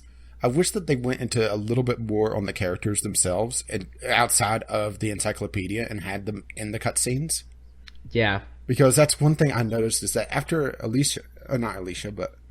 Ys died, we'll just shorten her name to what Wilkin called her, I've decided, let's go see where this is in the anime itself. Because, the anime is over 26 episodes. It's more than a 2-season anime. It's a fairly long anime, and they talk about around this time, Rosie dealing with survivor guilt, and Alicia and Wilkin throwing themselves into their work, and the other officers, and Valdio, Wilkin's friend, which we'll get it to a little bit more in a little bit, actually getting angry with Wilkin because he's not mourning his sister, and in the game itself. They do a 3-week time skip, and everything is kind of fine. I mean, granted, they're still down, but not nearly to this extent. And it's like, where the hell is this? In the game, it skips some time, and then they do a mission, and it's like after the mission, they're like, okay, I've cleared my head, I'm ready to get back to being awesome me, and everyone's like, yay! Nature boy. That's an oversimplification of what happens, but that's basically what happens. Yeah. I mean, granted, I'm not asking for 2 hours of cutscenes of them being depressed, but show them dealing with it. Right. I mean, granted, it may be in the encyclopedia, and the ending does show that that it still weighs on their mind. Yeah, I mean, there is a lot of extra stuff in the encyclopedia. Did you play very much Mass Effect? I played the first 2. So the codex that's in Mass Effect? Yeah. This, I think, is on par with that in how much information and sort of those extras is in there. There's a lot of reading. There's probably a good light novel's worth of reading. And that's not even including like all the different characters and how they interact with one another. Because, Jane, for example, he has probably one of the bigger stories in the encyclopedia, because he goes back to his town and starts a daycare, essentially. Yeah. So each of the characters gets a little biography, and it expands as you go throughout the game too, because you can go look at them at the beginning, and it's like, this person volunteered for the militia, and then you go to the end, and it's like, yes, after surviving through all of these battles, this person went on home to go and start a family and a bakery, and all that sort of stuff. So it evolves as you go through the game, which is nice. Encourages you to go back and check it, but. Or then there's other little things like the sniper that I usually used was Catherine. And one of her potentials was that she would get anxious whenever she fired her last shot. She would suffer a penalty occasionally. Yeah. So I'd usually have her shoot twice, move the engineer to refill her ammo if I need to, and then have her shoot again. Well, in the bio, it talks about how she lost her friends because she was overrun. Her sniper position was overrun, and because she ran out of ammo. And it's just one of those little things. Yeah. So there's definitely a lot more story there than the cutscenes give. But is it a normal thing to expect people to sit down and read all the codex or all the? I don't think so. I think that's something that's sort of like a labor of love, and it's like the people that really appreciate that sort of thing will love it, like me. And then, they put enough of the story in so people know what's going on for the bits that everyone is going to have to see as they play through the game. I think they got that balance pretty spot on. I mean, maybe they could have put a few more things in the cutscenes as you're playing through. Particularly or maybe did around a few the big more moments, I think. Particularly around Issa's death. I think that's the big, like, wait, what the hell moment for me was the fact that everyone seemed to get over it fairly well. Yeah, just kind of moved past it. They kind of hand waved it. But in general, I think they struck a pretty good balance on the storytelling aspect that they did. So, I one of the things that I love the most though is the setting of the story. Yeah, sort of a fantasy World War II. Granted, not really high fantasy. There wasn't really magic per se. It was all technology for the most part. I mean, granted, they did talk about how the Valkyrias, they think that they gave a little bit of a scientific. It may be this, but we're not entirely sure. So it's magic-esque, but not quite. Yeah. And it falls in that degree of significantly advanced technology as indistinguishable from magic. Yeah. So that's why I kind of I'm on the fence on saying on fantasy with magic, but there is an alternate history telling of World War II with a very, very strong anti-war message. And honestly, this is something that did bug me a bit, was how I'm trying to think of the best way to put it, how overtly evil even people on your own side was who were high up in the military. Yeah. There was not, outside of Squad 7 themselves, there wasn't really anyone in the high up military that was sympathetic. Yeah. Yeah, there's that general guy that like keeps sending the militia off to die and thinks the militia who was is an terrible. absolute jerk the entire time. Everyone in the castle, with the exception of the princess, were absolute jerks and tried to dick over everyone in one way or another. Yeah. And it comes off kind of Saturday morning cartoonish at times because of it. How does it? Just because of how overtly I'm off to send you to die again. Oh, okay. I gotcha. I was like, I don't feel like that's very Saturday, but sort of the Dick Dastardly sort of thing. Yeah. Okay. Yeah, I gotcha. Yeah, just a little off-putting on the story. I think they could have handled that a little bit better, but that may be the difference between Japanese storytelling and Western storytelling. Yeah. Is that you need an obvious villain and not someone that's really sympathetic. The one counterpoint to this would be that one general who was simply fighting for his homeland, and I'm blanking on his name, who was trying to essentially get independence for his homeland back, and was fighting on the side of a fabulous Hitler to do it. Baltior or something like that. He fought him very late in the game, like the last couple missions. I'm drawing a blank on his name. I can try and find it in the wiki really quickly. You know who I'm talking about, though. He was the captain of the tank division that you fought late in the game. Yeah. He was sympathetic, and he had his reasons of doing it. And the Valkyrie that you fought, she was a little sympathetic, but she was completely off the rails. She was doing it out of love for Maximilian, fabulous Hitler. Yeah, that's still getting a laugh out of you. I love that. Yeah, I love fabulous Hitler. That's great. Take that out of context, kids. I love fabulous Hitler. That sounds like a new version of The Producers. But she was doing everything out of love, but even to the point where he orders her to sacrifice herself and set up her suicide, which is a giant frickin' nuke because has to be. Yep.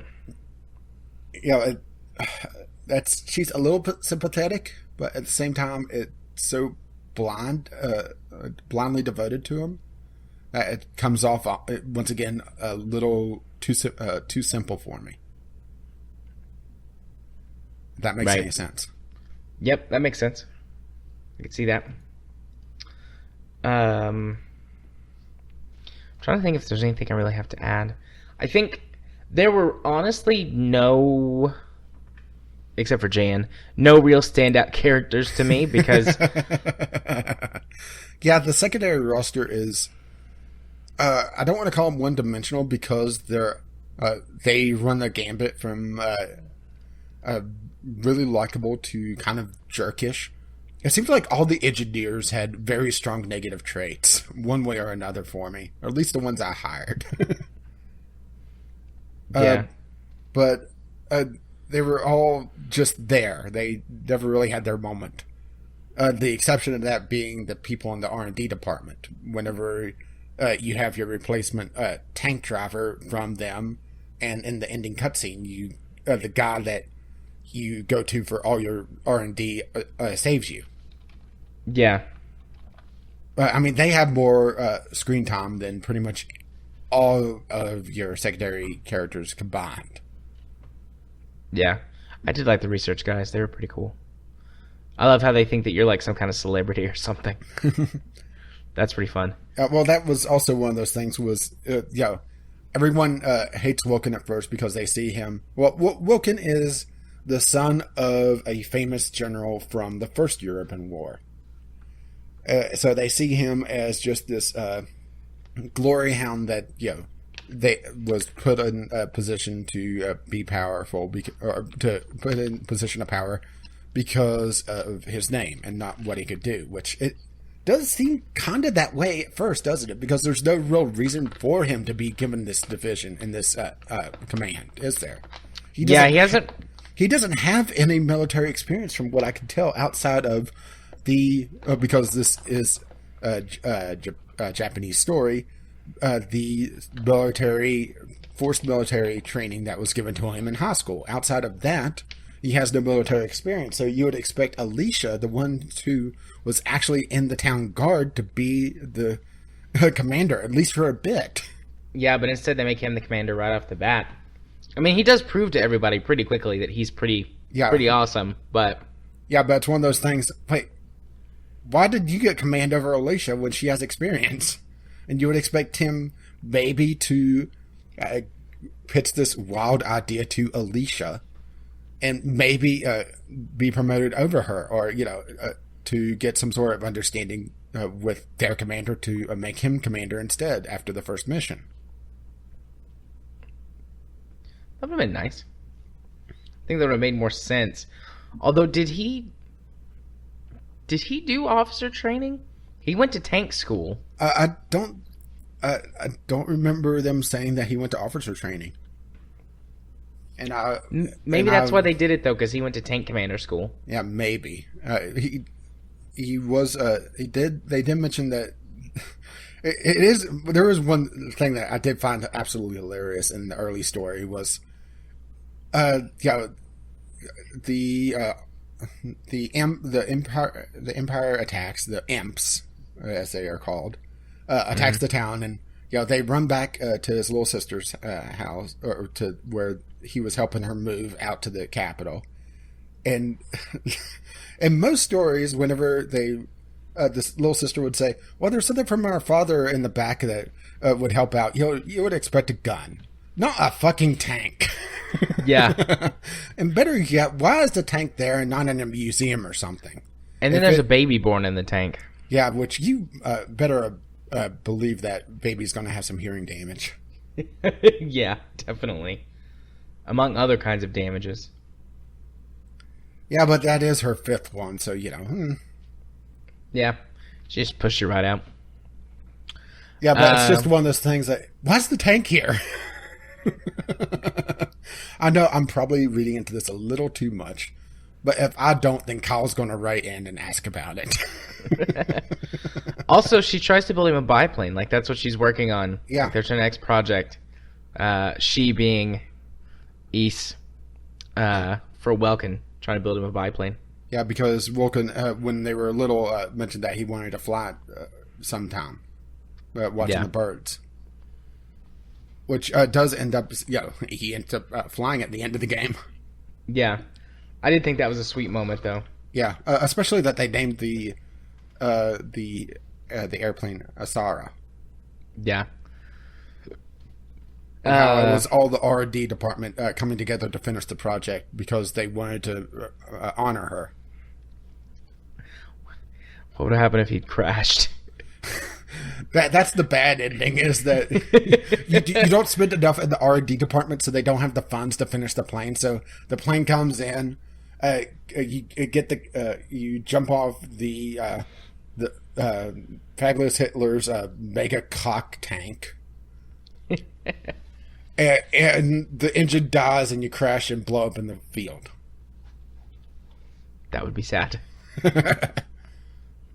The last thing that I would really want to talk about, and I suppose this will be a briefer discussion, possibly, art style. Art style, it's one of those things that annoyed me at the very beginning, particularly the border around everything. It's a very hand-drawn art style, but most of that is due to a filter put on the screen. As a matter of fact, there's mods that remove the drawn effect that makes it look more like a standard game. It's one of those things that it took me a while to really get used to it, but still the border can be very annoying, especially when the game draws attention to something off screen and the character's looking at the border and has that just line drawing where the border is. What do you think of the art style? I love the art style. I also like the border.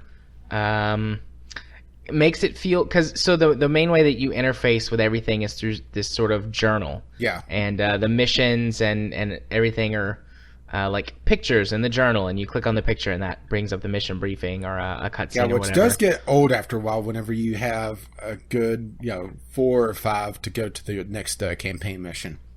Yeah. And then there's like different tabs to represent, like, you turn to this in the journal and here's the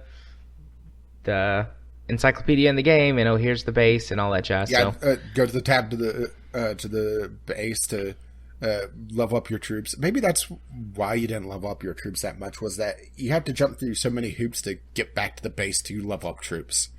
Well, I also leveled up all my troops really equally. I did for the most part. Most of my troops, when I stopped, were about level 7, with the scouts getting a bit more experience just because I was using Elisa a lot more. And that's the reason why I started focusing on them. And I just happened to get the giant grenade rifle. Yeah, I did not try and rush through to get bonus points or whatever. I always took my time.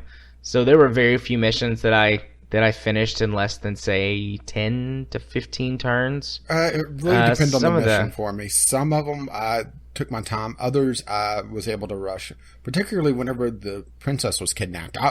I did that exceptionally quickly. Yeah, that's the one where you have to not destroy but disable the armored car, right? Yeah. Let's just put it this way. I think I got a B ranking on that. Not even trying to rush it. Or not even... trying to really rush it, I guess I should say. Well, I just happened to run an engineer to the right place to find the car. Diverted the car with the tank, which I'm wondering if going back to the skirmish where you have the second tank, how much easier that makes, because you could block off more than one route. Probably would make that a lot easier. And I ran it right to Rosie, who just destroyed the car. Yeah. I didn't do any skirmishes. I tried a couple of the challenges, but I tried them, I think, when my levels were too low, and I just got demolished, so I didn't do any more challenges. Yeah, some of the skirmishes are kind of counterintuitive because, especially like the sniper mission, you need to take... You would think, sniper and engineer to replenish your ammo supplies, but you're going to fail that way. You actually need to take in something like a scout that would be able to pick off someone that's running for the base. Then once you pick off all those, then you're able to go on the offensive. Actually, I think I did manage to beat the scout mission. Well, that's the sniper mission that I was talking about. Yeah, no. But you said scout. That made me think. I think I actually managed to beat the scout mission. I don't think I ever tried the scout mission. I only tried the sniper mission. I never beat it, but I got close. But I just got... I missed a sniper, and I just didn't want to deal with it anymore. Yeah. So yeah, anyways, back to the art style, though. I really, really do like the art style. I like... It feels very much like storybook-esque. Yeah, but I do like that. It's just... it took a while for it to grow on me, to be honest. And I will say that the music is done really well in the game as well. Yeah. I do really like the music. It hits the beats really well, and it's one of those things that a lot for me for video game music is that it needs to help set the proper mood. So whenever Alicia gets shot and when Asara gets shot, those themes really help set the somber-esque tone that was going on. Granted, I was still taking some of the shit out of the games, like medic. Medic.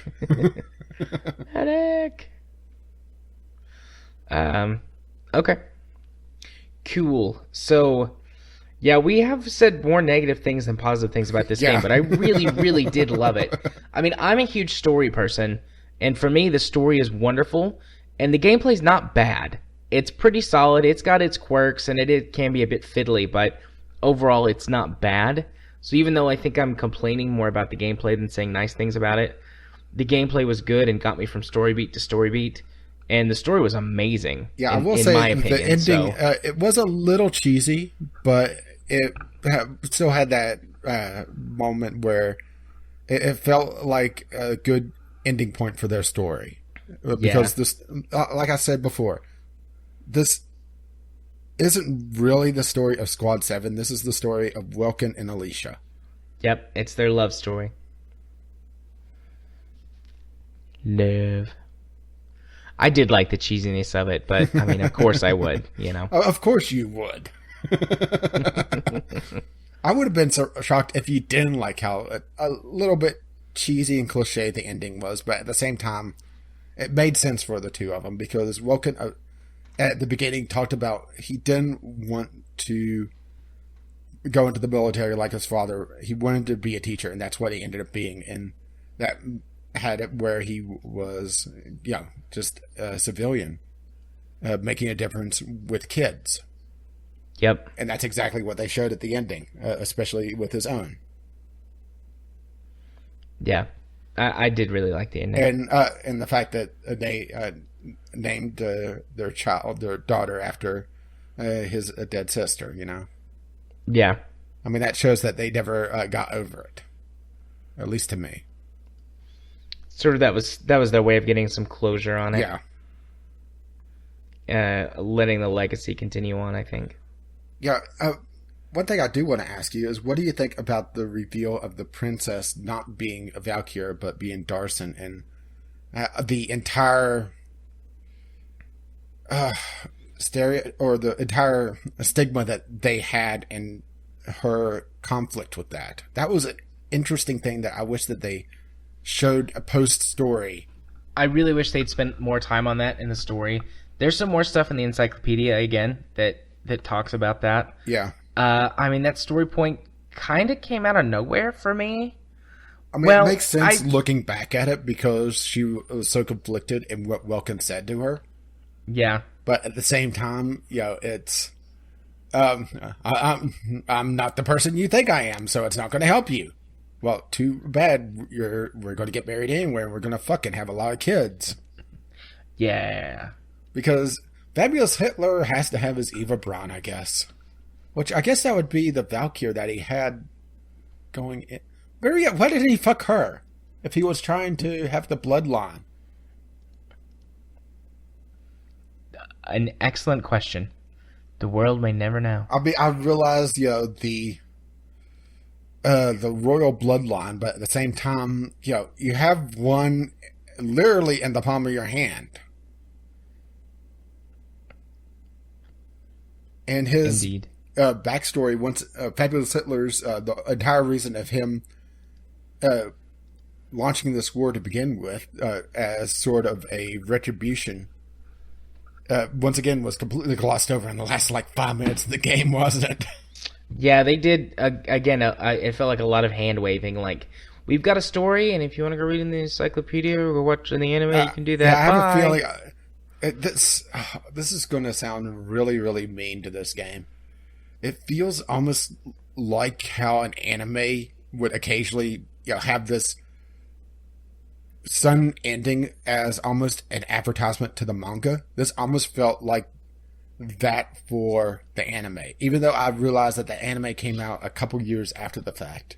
So I'm not sure if it was in production yet or not, but it felt like a lot of the story elements was almost teased to force you to go watch the anime, which seemed to flesh out a lot of the story elements a lot more, or go in and read the encyclopedia, which I'm not sure how many of the story elements that I particularly wanted to see was fleshed out, like that extra bit where it revealed that she was Darson, and the reaction to everyone, it's like, and everyone was shocked, but they got over it. Yeah. Also, it could be, so I don't know if you knew this. I didn't discover this until I went to go look at the wiki today. But there's actually 7 games in the Valkyria Chronicles. Yeah, this is only the series. First one. Also this is the only one that really focuses on Woken and Alicia. The other ones are other conflicts. Some of them are the same conflict, but from a different point of view. Some of them, different squads, that sort of thing. But at the same time, it still feels much like an incomplete story. And that's the thing, is that there are story elements that should be here that aren't. It doesn't make the game bad. It doesn't make the story bad. But at the same time, it makes me want, why aren't you fleshing this out when you have 4.5 hours a cutscene? Yeah. Or even if they wanted to really dick you over, have it be one of those bonus episodes that you unlock at the writing on the wall, with like the 50,000 for that one chapter that I had a chance to unlock. I mean, that 50,000, that's 2 battles for me. Not upgrading. Yeah, those points took a while to grind out. I just didn't want to do the grinding. I just wanted to play through and get the story, ultimately. Like I said, the gameplay mechanics got boring and they were fiddly, and I was like, I'm good at strategy games. I can beat this without grinding to get the best character levels and gear and everything. So yeah, which I was doing all right. Granted, I got very frustrated with some of the things, particularly whenever I was dealing with an invincible unit. That was the most annoying thing for me. And why I ended up setting down the game originally in the first place was that invincible unit, that the moment you poke your head out, she starts shooting at you and will take off a good quarter of your life with every single shot, was just bullshit. Yeah. Jammed her up with the tank, I did. Yeah, because you got lucky on placement. I got really lucky on my placement, yeah. Right place, right time. I got her trapped in a corner with the tank. And I mean, honestly, if it was real life, she would have just went, I can just step down this because it's only like 2 feet and walk around. But thankfully, they adhere to the same video game logic that I did. I had to. So I trapped her in a corner. Well, that's something else, is that the AI can be very dumb at times. I mean, very, very dumb. I had several times where an enemy would just walk back and forth in front of my tank, and with my tank shooting at it the entire time and killing it. I had times where the enemy had an obvious way to kill me and would not take it. It's just one of those things where the AI felt like it wasn't quite as intelligent as it could be, especially for the difficulty level of the missions. But maybe that's the tuning knob that they were doing. Have it where outside of boss battles, the game has a certain difficulty, but not too difficult. to allow you to try to do that speed run rush to get that S rank or A rank. I'm not sure which is the top, if it's A or S, depending on, because that's how at least Japanese games go, is they usually have the S rank as top. But it's just one of those things that it's how they built the game, really. And if they had it where you got a better rank for taking less damage or being safer with your units, then the stupid AI would be a lot more unforgivable. But in this case, I kind of understand why it's like this. Yeah. You do get some bonuses. I mean, they are nothing compared to the time bonus. But there are some for killing, particularly killing aces, killing captains, and killing tanks. But honestly, most of those usually take more than one shot. Yeah. Unless you have a really, really good sniper.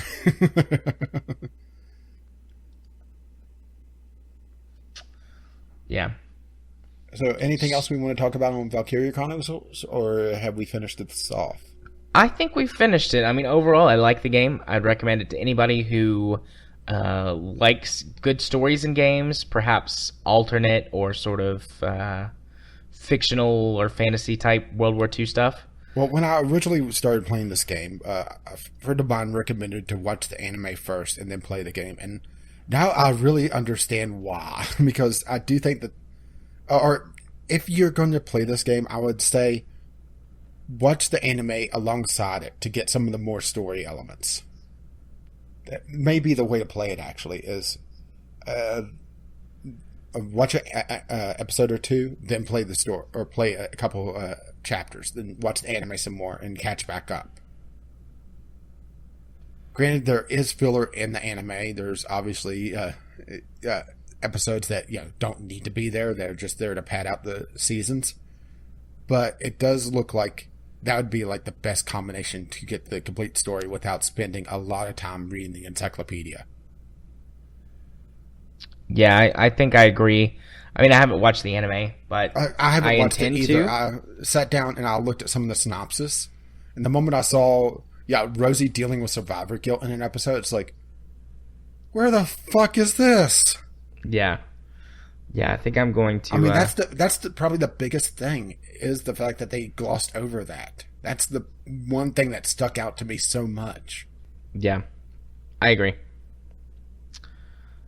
Okay, so with nothing else left to say, Rach, what's our next game? We have plenty more to say. It's just not about Valkyria Chronicles.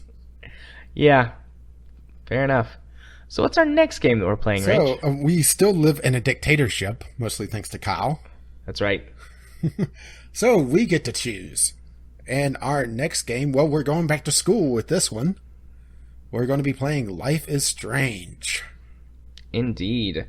So both you and I wanted to play this game when we did the February game club. And I believe it was Jim who suggested that we should play this. So Jim, this one's for you.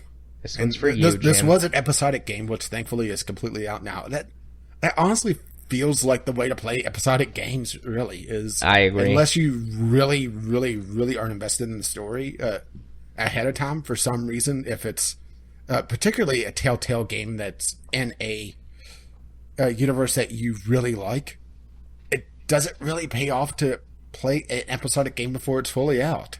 No, if they would release them like weekly, then maybe.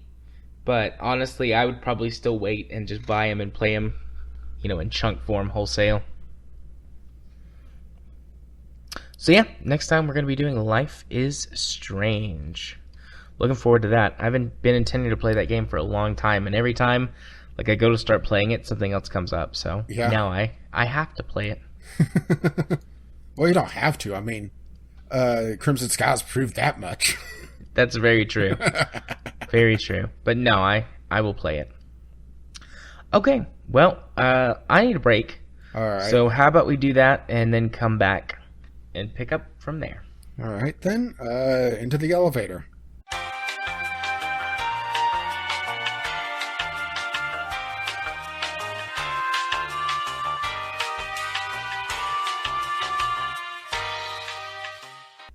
Okie dokie. So, moving on to our topics, we don't think we're going to cut anything this week. So, uh, new games are being proposed for the World Game or the World Video Game Hall of Fame. Yeah, I saw this pop up on my Twitter feed earlier today, and I thought, this is interesting enough, and it's likely to be the question of the week as well. The World Game Hall of Fame, this is actually a fairly new thing. It's only been going for a few years now. And this is the new class that's getting, well, they say finalist. I'm not sure if all of these are getting added or if they're going to cut down this list some more. But it seemed like an interesting thing to add. Yeah, so we figured we'd just go through. There's not too many games. There's what is it, like 10? 1, 2, 3, 4, 5, 11. 13. Oh, well, I started counting and then you started counting out loud and threw mine off. Or maybe I was counting the different list. Well, I was because some of them are together though, I guess. Yeah. So yeah, that's probably the thing because yeah, they also you may have been counting a different list because they say that they also list out all the games that are in the Hall of Fame already. Okay. And it does seem like they cut down the list pretty significantly if this is the full list of what's in the Hall of Fame. So let's just go ahead and dive into this. Like I said, the Hall of Fame is a very new thing going on. And, well, only active for a few years. Yeah. So let's see, 12 games. Oh, it says right here 12 games under consideration. It says it. Okay, yeah, so that's what we get for glancing over this. Yeah, so the first one on the list, Final Fantasy VII. Yeah, should we just take these in order that they're on the list here? Yeah, that's what I was... Just talk about them individually or list about then talk about them? Let's talk about each of them individually. Just, do you think it deserves to be in the Hall of Fame and why or why not? I would agree with Final Fantasy VII. I don't think it's definitely not my favorite, and I don't think it's the best Final Fantasy game. I know it's sacrilege, but no, I'm with you on that one actually. But it's really it's the Final Fantasy game that really popularized the JRPG genre into mainstream Western audiences. Yes, I realize that during this Super Nintendo era, there were Final Fantasy games. There was Chrono Trigger. There were other games that were popular in the Western markets, but Final Fantasy VII is the first game that I remember commercials mainstream of. That was a JRPG. Yeah. Final Fantasy VII was the first Final Fantasy game I ever played. Again, I don't think it's the best. It's definitely not my favorite, but I mean, it was the one that introduced me to the JRPG genre, and like you said, that brought it into the mainstream Western audiences. And it's the one that the most people recognize, I think. So, yeah, I think so. I think Final Fantasy VII is probably the most popular of the Final Fantasies. I think that's a fair statement. Particularly, it's Final Fantasy VII. I think has the most spin-offs from it because they have 2 anime that I could think of right off the top of my head, including one that's essentially an epilogue of the story. They're remaking Final Fantasy VII as an episodic game, which I have no idea how they're going to pull that one off. And also, Final Fantasy VII has the most cameos in other Square Enix games, or Squaresoft games at the time. So, yeah, I think it's definitely the most popular of the Final Fantasies, and definitely deserves to be on there because of it. Yeah, I agree. So, before we read the next one, are you looking at the list that's at the bottom of the page or the one in the middle of the paragraph? I'm looking at the second paragraph. Okay. That actually doesn't have all the games in it. The list at the bottom of the page has them all. Okay. It's okay. We'll read the second one here. We'll skip down to the bottom one, and then the bottom list, and then just skip the second entry, which is Final Fantasy VII. That seems like the best way to do this. Yeah. So the first one on the bottom list is Donkey Kong from 1981. So would this be the original Donkey Yeah, this Kong? would be the original arcade Donkey Kong, which definitely, I think, also has a very disturbing place. Granted, Donkey Kong is kind of faded into like a secondary character for Nintendo for the most part. When was the last time that they really had a major Donkey Kong game? Probably Donkey Kong 64. Was there a Donkey Kong game on like GameCube or anything? I don't recall one, but that doesn't really mean much because the GameCube was a console that I didn't really look at. Well, I suppose there's been I'm not talking things like Donkey Konga, where it's a music game with the skin of Donkey Kong on it. I'm talking about a full-blown Donkey Kong game where you're playing as Donkey Kong in some sort of format.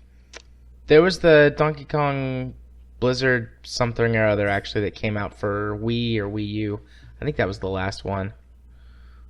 Yeah, but is that just a bunch of mini games? No, it's a full-on Okay. side-scrolling Donkey Kong game. All right, because immediately whenever I hear a Wii or Wii U game, I immediately start thinking, okay, how much shovelware is this? Yeah, no, it was an actual legit Donkey Kong game. I don't know how good it was. I've never played it, but I remember seeing it. The last one though that I really think of, honestly, is Donkey Kong 64. Yeah, I think that was the last one for me as well. It's really, like I said, he's become a secondary character, ironically to Mario, because, well, it wasn't Mario originally. It was Jumpman who kind of morphed into Mario for Super Mario Brothers. Yeah. So it's kind of funny how the villains kind of become the secondary character for what was a prototype of Nintendo's big major mascot now. It's kind of interesting. Yeah. I definitely understand why it's here, though, because Donkey Kong really launched Nintendo into the video game market. Yeah. That's the thing. I'm pretty sure Nintendo had something to do with the original Donkey Kong, at least. I mean, it's Morioto, so... Shigeru Miyamoto? Yeah, Miyamoto, sorry. I'm terrible with Japanese names. Well, I'm terrible with names in general, but still. It's okay. Yeah, I see why it's here on the list. I agree with you with why it's on the list. I'm not sure if it should belong in the Video Game Hall of Fame, although I guess it depends on how you personally sort of interpret that phrase, because I'm thinking of, like, the greatest games of all time. But I suppose it could be, Final Fantasy VII is more of a cultural significance. And well, that's the thing, is that this isn't the best games of all time. This is supposed to be the most impactful, or the ones that made the biggest difference. Yeah. That's what all these games have in common is their undeniable impact on the world of gaming and popular culture. That's why they are entered in the Hall of Fame. Not because they're the best. Yeah. I suppose, even then, though, I'm not sure how much of an impact Donkey Kong specifically had. Although I suppose that it did kind of kickstart the career of Shigeru Miyamoto, who he went on to create many, many beloved Nintendo characters. So I suppose if Donkey Kong had been a huge flop, he might not have done that. So yeah, I'll go with it on that. I've talked myself into it. Yeah, well, should I just shut up for this next one? Yeah, so next on the list, Halo Combat Evolved. Which I'm actively playing on my channel right now. Yeah, I mean, Halo basically kicked off, for better or worse, the modern FPS genre. I mean, we've talked at length about Halo in the last couple of episodes. Yeah, so we don't really need to talk too much about it on this one. Honestly, though, I'm not sure if Halo belongs in the Video Game Hall of Fame. I love the game. I would defend it. Or at least this Halo. Yeah. I mean, I love the game. Obviously, I would defend it to the death in many, many, many categories. But, I mean, impact in the market.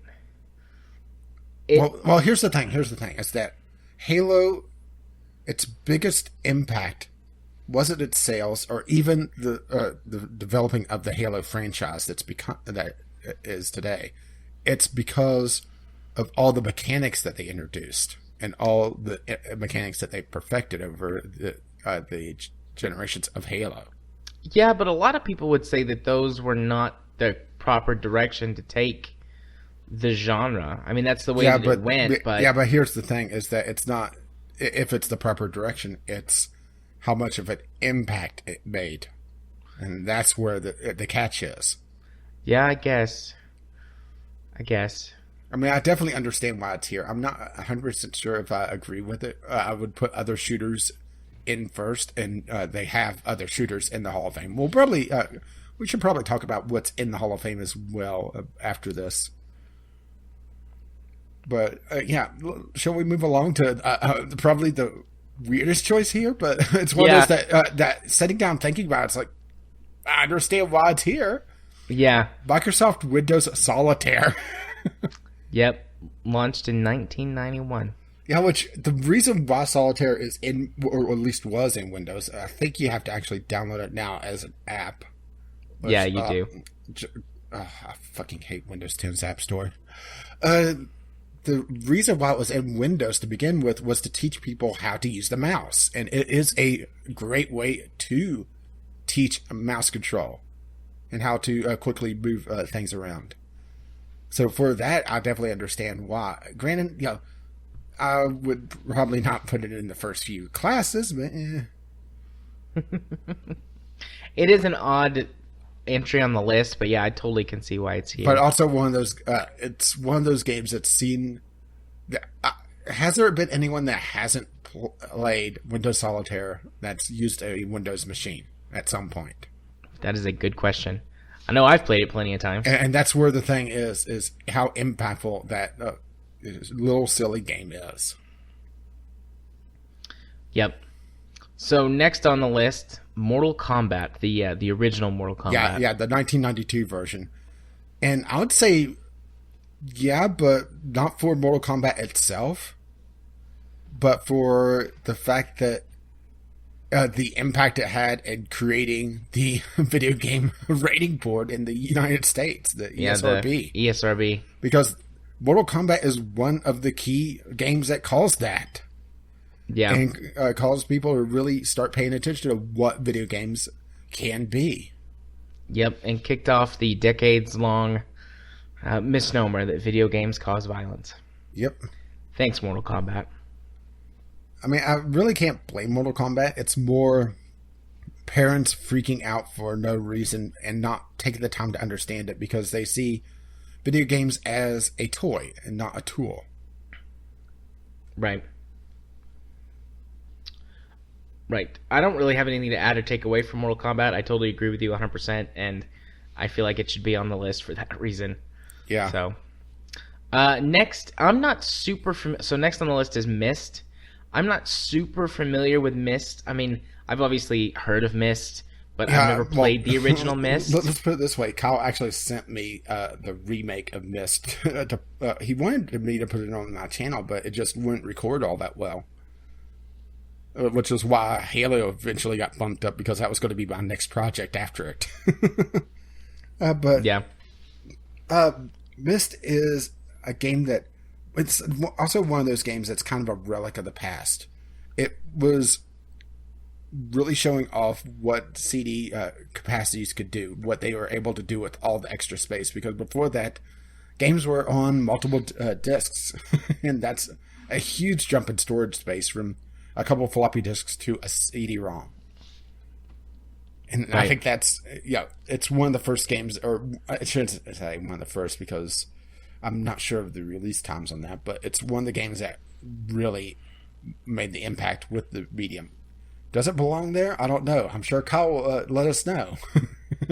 Yeah, like I said, I'm not very familiar with Myst, so I couldn't say one way or the other. Next, Pokemon Red and Green. And if you're going Red and Green, it's supposed to be blue. Well, these are the original Japanese versions. Green was basically turned into blue with a few alterations on the contents of the particular pocket monsters, if I call my lore correctly. But Pokemon, outside of Tetris, is probably the biggest system seller for the original Nintendo Game Boy. And many Game Boys since then. Yeah, and on top of that, the just juggernaut that is Pokemon these days. I mean, just anime that's ongoing to this very day. I'd hate to even think of the runtime of that anime. I mean, I know it's not one of the longest because one of the longest anime has been ongoing from like the 60s, if I recall correctly. But it's definitely up there. And the fact that trading cards, multiple versions of the games, and the fact that they could double dip pretty easily just by splitting the individual characters in the game. I mean, it definitely belongs on there to me. It's hard to argue why it shouldn't be. Yeah, it's hard to argue against Pokemon. Well, they say it here, over 800 television episodes and 17 movies. Yeah, Pokemon is just a juggernaut in the industry. Even when it's kind of in the recesses and not at the, in the limelight, Pokemon just keeps going and is eating everything in its path. So next, Portal. Portal's a great game. Yeah, a lot of interesting design mechanics, but here's the thing: is cultural impact. People drove others crazy with the whole "the cake is a lie" thing, and like let's call it 2007 to 2000. When did Portal 2 release? Because that's pretty much the entire era of the cake is a lie. Yeah. So for cultural impact, it's definitely there. But the thing is, Portal is not exactly Valve's biggest franchise. I would go to say, if I were to put a Valve game on this list, I'd put Half-Life 2. It would be a toss-up between that and Counter-Strike for me. Ooh, Counter-Strike's a good one, yeah. Massive impact on that. Portal's a great game, and it's nice that they've, considered it, but yeah, I would pick out several of Valve's other games ahead of Portal, and just about every other game on this list, I would be like, well, it's better than... Now, where I would give it to Portal is the fact that it could show that dark humor works really well in a game when it's done right. Yes, humor has been done a lot before, but I would say Portal is probably the best example of a dark humor game.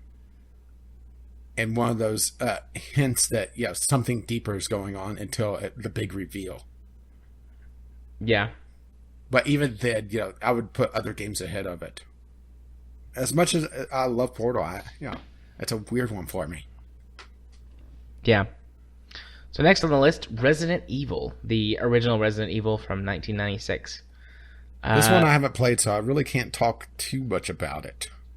The original Resident Evil, in terms of gameplay design, had a lot of innovative mechanics for then. I mean, looking back on it now, if you went back to play it now, you'd be like, God, this is old and terrible, and it sucks. But yeah, that's the problem with going back to games is that sometimes it's hard to because we moved on. Yeah, it was the first horror game. Well, not the first horror game, but again, one of the games that sort of introduced horror to the mainstream in Western culture was Resident Evil. Plus, on top of that, it's got a ton of games, not all of them great, but a ton of games, a huge fan base, movies, all kinds of things that have come out of the original Resident Evil. So it makes sense to be there from a cultural and innovation standpoint in gaming. Okay, well, next up, talking about, a game that has some really bad movies. Street Fighter 2. This one I definitely agree with, just because I think Street Fighter 2 is probably up there for the most popular fighting game of all time. Yeah. Granted, there's who knows how many different variations of Street Fighter 2, but it's one of those games that really, that and Mortal Kombat were the two fighting games back in the day. In arcades. Yes, there were others, but if you didn't have a Street Fighter or a Mortal Kombat machine, the arcade just sucked. Yeah. Definitely. I've played plenty of Street Fighter 2 in the arcade, at at the CC's Pizza when I was a kid and into my early teenage years. I don't even know if it's still there. I'm sure that CC still has an arcade. Maybe I can do that this week or next week. Go check out the CC's Pizza. Get some really cheap buffet pizza and go see if the Street Fighter 2 machine's still in their arcade.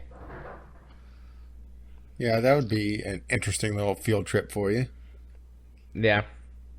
And probably need a rest after all the stuff you put up with, to be perfectly honest. Yeah, it'd probably be a bad idea to go there, though, because of my lactose intolerance, and cheap pizza would make it even worse. Okay, next on the list, Tomb Raider, the original Tomb Raider. Pretty hard to argue against this one, too. I would say it would make a lot more sense, well, without the reboots, probably 10 years ago. Yeah. That's the thing, is that the reboots, I'm going to argue that they're Tomb Raider only in name. They're so removed from the feel of the old Tomb Raiders that they're more Uncharted games than anything else, with just Lara Croft in them. Yeah, the new Tomb Raiders definitely take a lot of influence from Uncharted. For good or bad, it's up to you. I mean, they're definitely not like the Tomb Raiders of old, which makes me feel like Tomb Raider's been thrust back into the limelight, but at the same time, it's not Tomb Raider.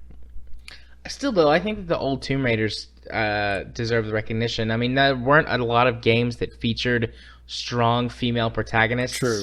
Back then. Honestly, there's not a lot of games now that feature strong female protagonists.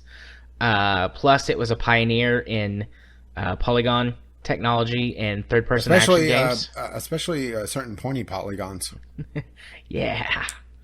Those two pyramids right on the chesticle. But so I think it pioneered some technology. It was one of the first to say, hey, ladies can be more than just rescue objects or sex objects in games. Let's make the ladies be cool and awesome and someone that you'd like to be. Rebuttal. What? Samus. I didn't say that Tomb Raider was the only one. I said she was one of the first ones. And many people didn't realize Samus was a girl until much later. I mean, you could in the original but that was Metroid. A speed run, if I recall correctly. Yeah, you had to speed run it to get the Zero Suit Samus. So, okay. So final one for this is Wii Sports, and I definitely agree with this one. As strange as it sounds, and yes, I realize it is a minigame compilation, but the thing is that this is video games for a lot of people that aren't core gamers. Yeah. Especially whenever the Wii is one of those weird consoles. Well, it's a Nintendo console, so of course it's a weird console. But it's a strange console in that they broke into markets that you wouldn't otherwise think of, especially for the older crowd or the extremely young crowd, who traditionally would get maybe a handheld, once they got towards the middle school age. But the Wii was a lot more accessible to them. And Wii Sports, the pack-in title of it, was, even though it was just a bunch of mini games, they were fun enough to grab the attention and the imagination of people. So I definitely understand why it's here, and I agree with it. Yeah, I totally agree as well. I mean, I have several family members and friends, family members and things like that. You go over their house, they've got a Wii, and the only thing they have is Wii Sports, and those people will beat the pants off of you at bowling and tennis. So, yeah, I totally agree with you. Should we quickly go over what's already in the Game Hall of Fame just to pad out things a little bit more? Unless it gives us more games to talk about. We can, but I'm looking at my clock, not necessarily the recording timer, but my clock, thinking that I would like to get through this in the next half hour. See if there's anything that you really want to talk about. Doom? Sure. I mean, absolutely, Doom. I'm the original FPS. Yeah, I'm assuming the original. They don't have years on this. GTA 3, which is the first GTA that was in 3D, and really changed up how the game played to more of a overarching story than just random violence. Yes, I'm pretty sure there was a story in GTA 1 and 2, but it was more just almost score attack back then. Yeah. Getting points for running people over. That's the game that I've carried into my real life. Wink. Oh my. The Legend of Zelda. Once again, I'm assuming the original, and I definitely agree with that. Yeah. Yeah, I mean, The Legend of Zelda is up there. Or the Zelda franchise is up there with, like, Mario for some of the most recognizable characters on the planet. Yeah, Nintendo has done really well marketing their characters to the non-gaming crowd. If you had a picture of Link next to Master Chief, I think more people would be able to recognize Link than Master Chief in the general public. Yeah, I agree. Okay, so the Oregon Trail, making dysentery fun. Once again, a very, very, very old game, and a game that was borderline educational, but at the same time not. Yeah. Let's see, Pac-Man. Hard to argue with that. Yeah. I mean, it's Pac-Man. Yeah. Granted, Pac-Man isn't exactly relevant these days, but, the cultural impact of Pac-Man in the early 80s. Whew. Let's see, Pong. Once again, the same thing. Well, not technically the first video game. Pong is like Pong what everyone was the first thinks of arcade machine, wasn't it? Or one of the first arcade machines. I think Pong was the first in-home, home console, basically. Like, Pong was a home console. Yeah, I think it was the first home console. I'm pretty sure that there were other consoles before it, but Pong machines, there were just a slew of different variations, and it's part of the reason why we saw the video game crash was just the saturation. Yeah. Okay, The Sims. Once again, hard to argue against. It's one of those. It's one of those games that for non-gamers almost. Okay, Sonic the Hedgehog.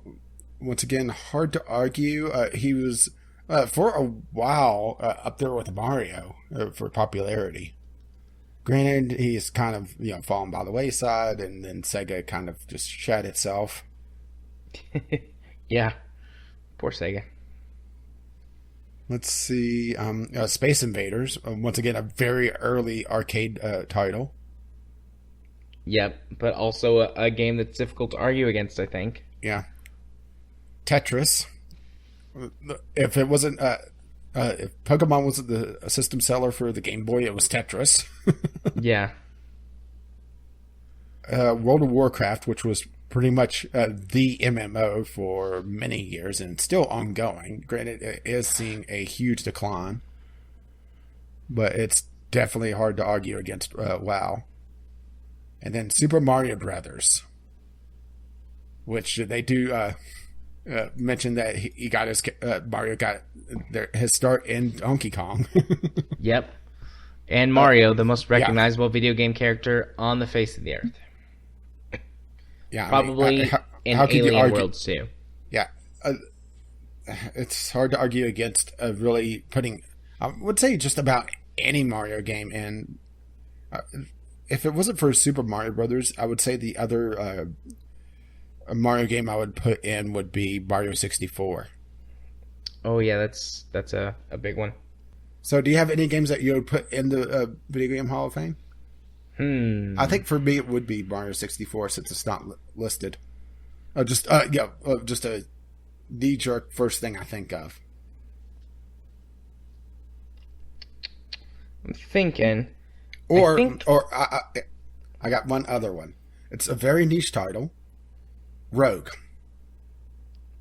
Rogue would be a good one. That would definitely be a good one. It spawned an entire genre of, the roguelike genre, where diving into a procedurally generated dungeon, turn-based combat. It's very niche. But there's still aspects of it to this day in various. Granted, it is mostly indie titles still, but it's the other one I can think of right off the bat. Yeah. If I was gonna induct a game into the Hall of Fame, I know. I'm asking you to think. I think I'd put the original Fallout. That's a good one.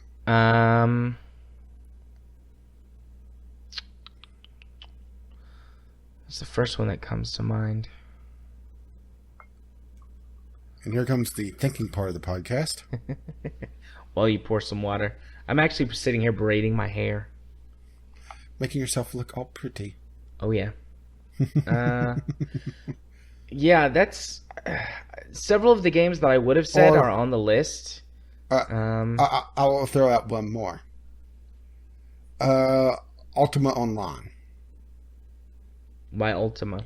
It's either that or one of the old Mud games, which I don't know well enough, but one of the very first big MMOs. Mm-hmm. And I would say Ultima's probably about the earliest you can get in the MMO genre before you start hitting all the little random muds, multi-user dungeons. Yeah.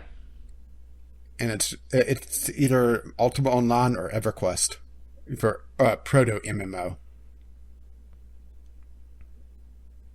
What about Zork? Zork is a good one.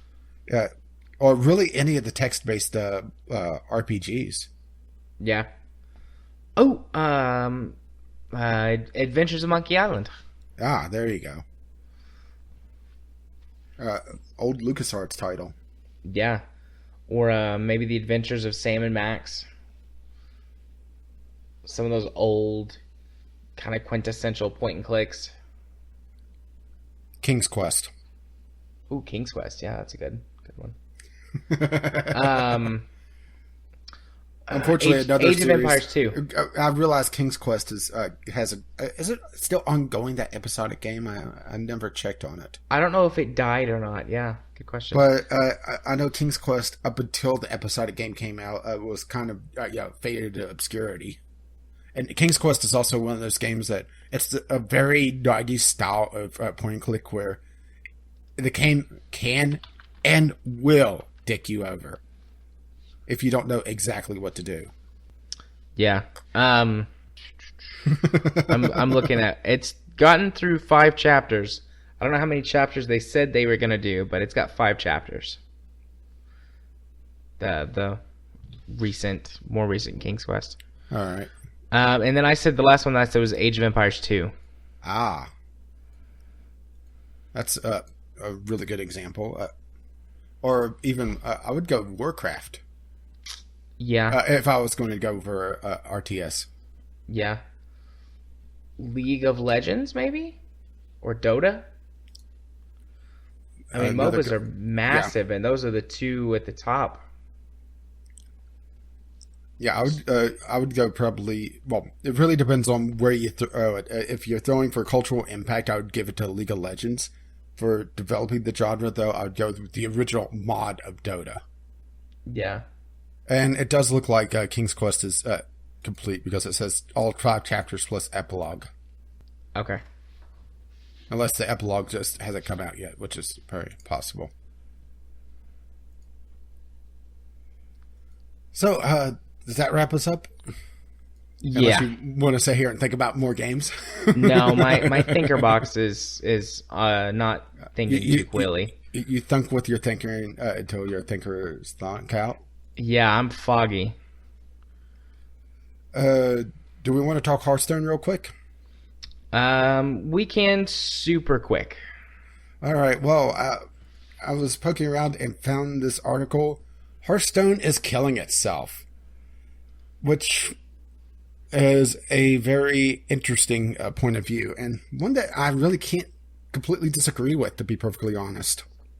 They're citing really low or downturn in both sales on the mobile and desktop versions of Hearthstone, and with Hearthstone having a new expansion coming out, that's not a good sign. Yeah, I don't think Hearthstone is exactly dying yet, but they have been seeing a small uh, uh, decrease in sales in the last year. Um, I don't think that Hearthstone has quite run its course, but there are now games that do the Hearthstone gimmick cheaper and just as well. And then And there more are generous. See Varia that I talked about earlier. yeah, It's essentially Hearthstone with a strategy, with a turn-based strategy game mixed into it. right. And yeah, also there are now alternatives to Hearthstone that offer a lot more than Hearthstone. So I think the Blizzard fans, the Warcraft fans will stick. I think they're much more likely to stick with it. But the general population, a combination of burnout and then going to other games which have fairer business models and more to offer, I think they're going to continue to lose their audience over the next few years. They'll see a spike from the new release, but or the new expansion, but Well, I think the main thing that's really hurt Hearthstone in the long run is, oh, this is going to sound really disingenuous, but the fact that it's a Blizzard game, and Blizzard tends to make their games at a premium. And for a card game like this, where they've been so stingy with what they've given, and where they haven't really given a really good catch-up mechanic outside of the Tavern Brawl, which still gives base cards, the base decks, the base card packs. They made it where it's so expensive to even hope to compete, and the fact that you must win in order to get any rewards, it's hurt them in the long run. yeah, I agree. I mean, one of the main reasons that I left Hearthstone was because I just didn't feel like I could ever keep up, and I didn't want to waste my time trying.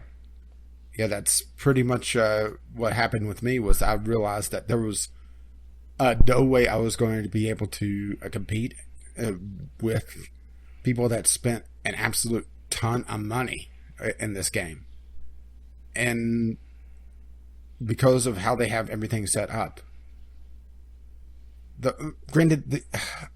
It's probably not entirely true, because if you do really well in the arena, then yes, you could probably use the catch-up mechanic there, because they do give you a lot of stuff if you do well. But the thing is that it requires an exceptional amount of knowledge of the game, and that tends to be the people that put in money to begin with. Yeah. And I realized that they did put in the thing to try to do a reset with how they've set it up, where the base ranked mode now is only the last expansion or two and the last couple of adventures. And everything else gets thrown into the wild format, which is basically no holds barred. But at the same time, they've been setting it up where you have to basically put in a ton of money into each new expansion, because the good cards from the old expansions are no longer available to play in the new ranked mode. Yeah. And I'm sitting here looking at the card list for the new expansion, and there's some, if they're not instant wins, they're damn close. There's a few OP cards on the list for sure. And that's the mentality of Blizzard, is that they have this mentality of, if everyone's overpowered, no one is overpowered. But the thing is that you then run into the point where the people that paid to get enough cards to get the legendaries that are pretty much instant wins, or get the epics that just completely wipe the board. The people that haven't put in the money just will not have those overpowered cards. So, it's not the whole, if everyone's overpowered, no one is. It's, I haven't put in enough money and gotten lucky enough. So I'm running into these decks time and time again and getting frustrated and eventually just quitting. Yeah. Which is a shame, because Hearthstone definitely, if they handled it a bit differently, I think it could have been a lot bigger of a card game. Granted, it is probably the biggest CCG out there right now still. But that's mostly riding on the EverQuest. Or it's not the EverQuest, the World of Warcraft. I got thinking of my old EverQuest days. and I played both EverQuest and World of Warcraft for long periods of time. The old Warcraft skin that it still wears. And the fact that they also, they are absolute geniuses on how they marketed it, where they'll release a little bit of cards, and because it's a popular game, all the news outlets grab up, well, check out this new Hearthstone card.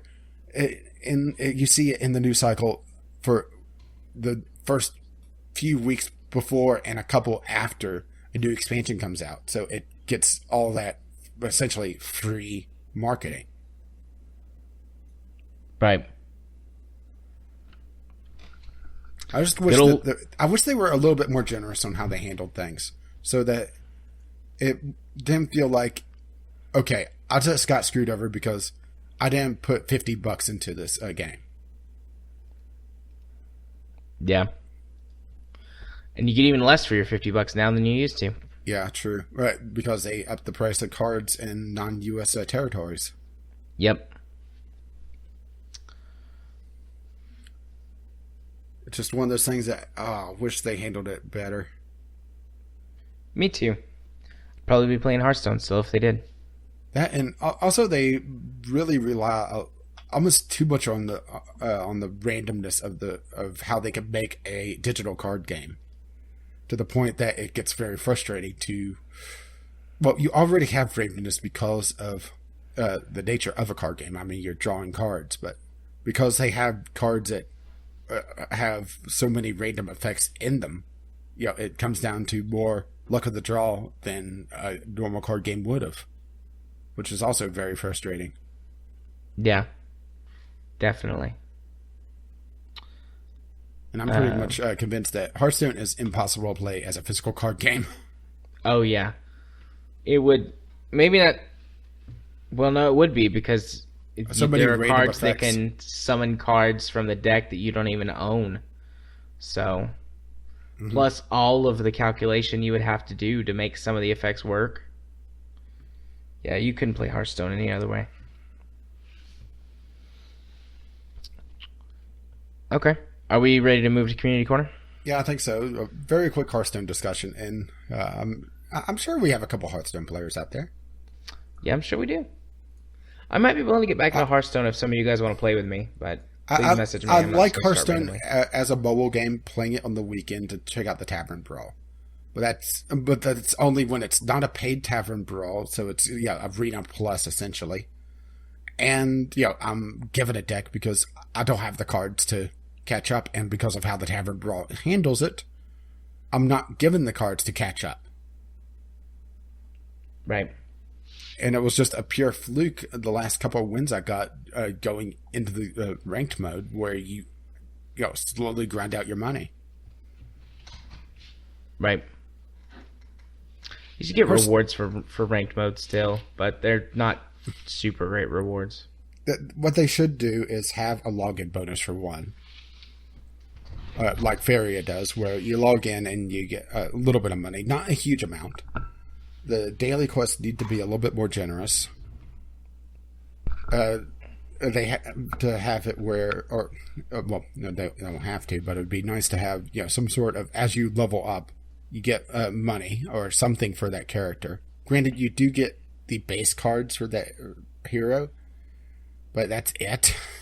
And then you start getting gold versions of it.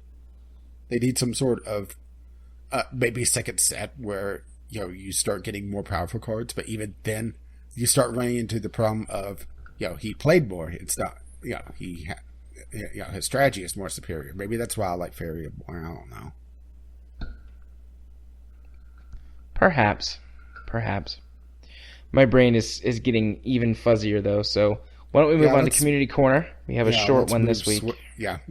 Yeah, Kyle sent in a joke voicemail when I mentioned that we didn't have any voicemail, and I think Jared's going to be way too quick to edit this to even bother putting it in. So, sorry, Kyle. I mean, it was cute. If I do, it'll be right here. But yeah, it was just a cute little. It was like 6 or 7 seconds long. Yeah. So, very funny, Kyle. Very funny. Ha ha ha. Okay. Question of the week. What's your opinion of the multiplayer treadmill? Kyle, sucks, bro.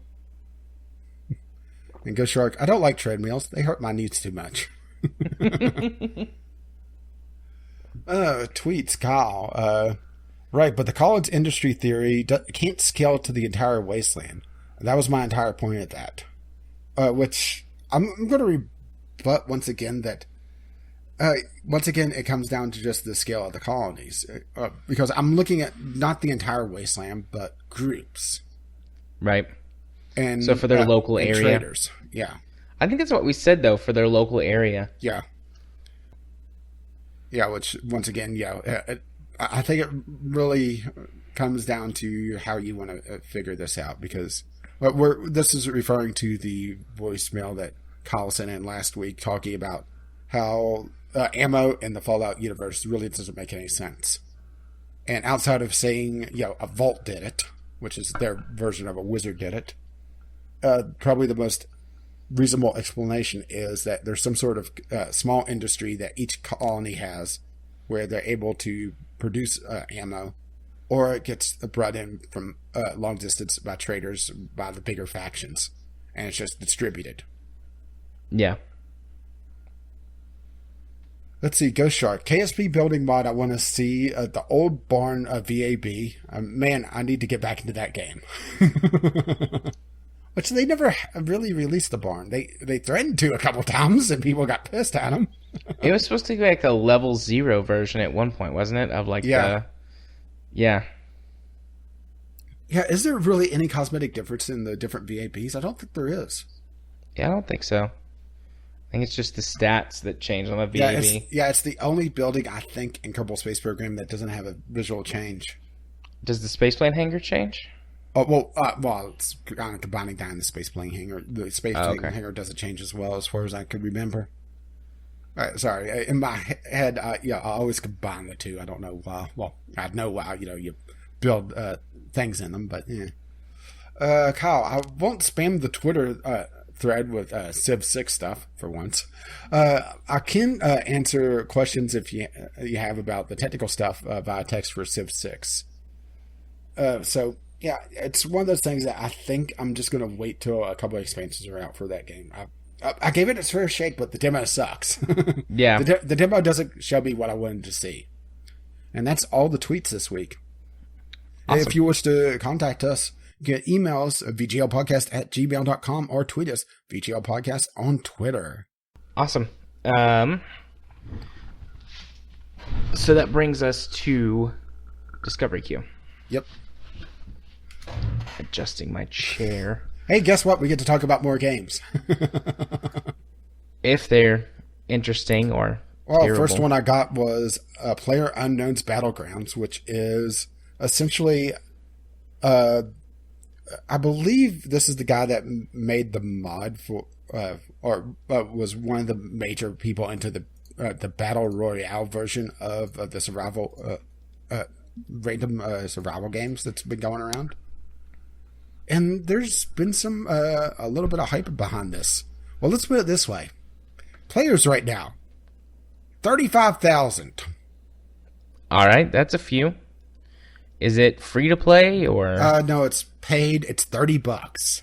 Okay, so that's not super expensive. Yeah, but for a Battle Royale game, well, that's the thing, is that there's not a lot of Battle Royale games. There's H1Z1, and there's, I think, a mode in DayZ. And that's really it. There's the Calling, which pretty much fell on its face as far as I know. As a matter of fact, I could go check that. Let's see, the Calling, which is a $25 game. It's also early access. And it had an all-time peak of 12,622 players. Playing right now, 74. Oh, that's it, 74. So many players. Not really. Yeah, that's No Man's Sky level of drop off. But that's the thing, is that all these Battle Royale games and all these random survival games, they languish in early access, and only a couple ever release, and even then, it's, do they have the legs to continue? Because we have this nomadic player base that keeps going from one game to another in this genre, looking for the game that just has the staying power. Yeah. I'll put it on the list so people can look at it, though. I mean, it's definitely the game of this genre right now. It's just the question of, is it going to continue? Yeah. So I've had nothing but garbage on my list until this point. Constellation Distantia. It's got a gorgeous art style. It's a space... Let's see. Constellation Distantia fuses together a traditional text adventure and modern 3D gameplay. Players will unravel the mystery of Distantia in a game of twists and turns, missions, mining, and free-flying. Also available in VR. It looks kind of like just a space exploration game. There's probably some sort of story that you unfold, but the art style really is gorgeous. I'll put this one on the list. Oh, you know what? I've got this, instead of open this in the Steam web client there, in Chrome, not Steam web client. I've got it open in the Steam app. I was just right-clicking copy URL. Okay.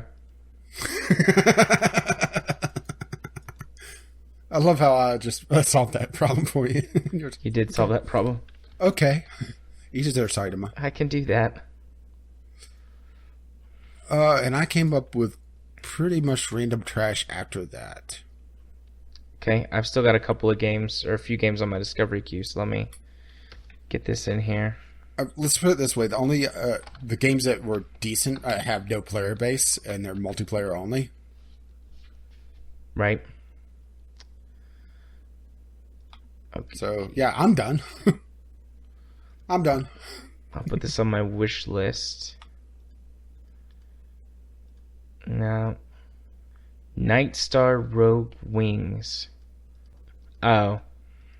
Never mind. No player base? No, it wasn't what I thought it was right off the bat. I thought it was another space exploration game, but it's like a shmup. Like their first image is misleading. RC bot. Huh. Well, this looks interesting. Odd. RCBot Inc. presents an entirely new gameplay technique that mirrors real-life motion. All gameplay input is used to control NVIDIA physics interactions such as force, impulse, and joint motors. Things that exist in real life, and the entire game is animation and scripting free. I don't understand. What? I'm looking for this now. RCBot Inc. Yeah, I found it. That is... The screenshots of this show nothing. Yeah, the screenshots are completely unhelpful, but it kind of looks nifty. I'm going to put it on the list.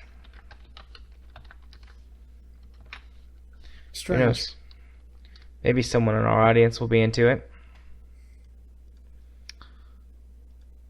Alright, this is my Let's last put it this game.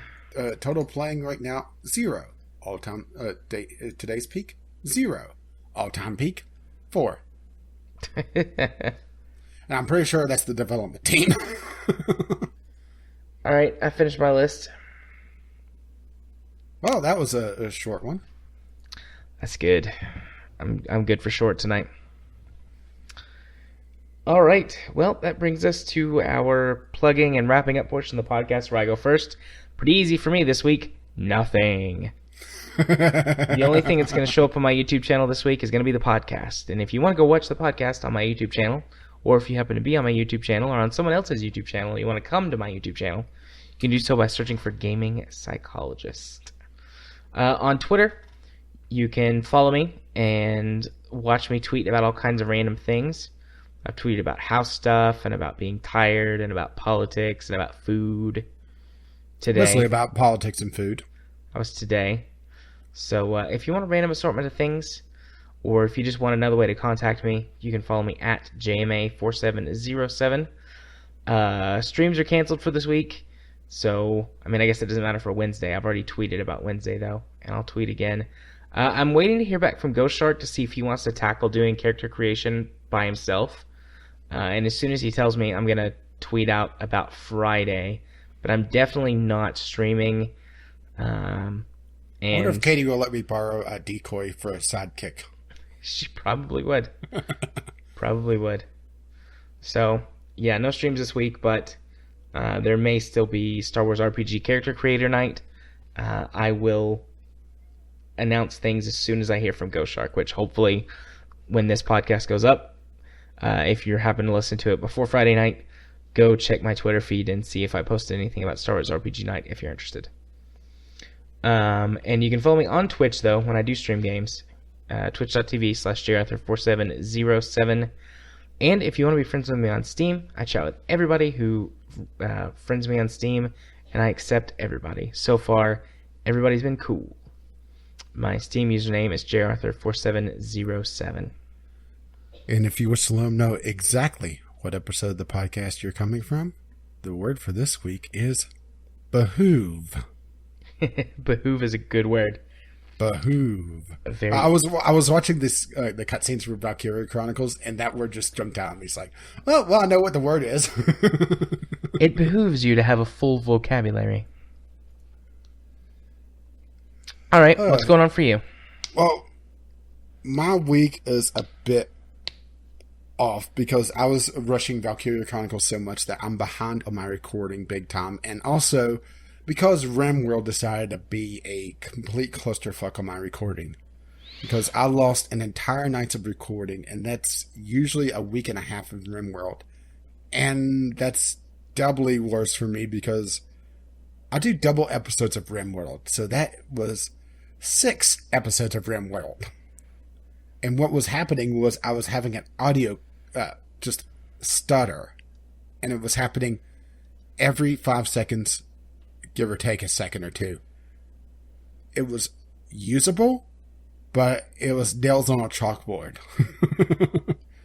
So I ended up spending last night about 3 or 4 hours chasing down the issue. And I'm pretty sure it was just a Windows update completely wrecking the driver for my video, for my, no, speak well I do not, for my microphone.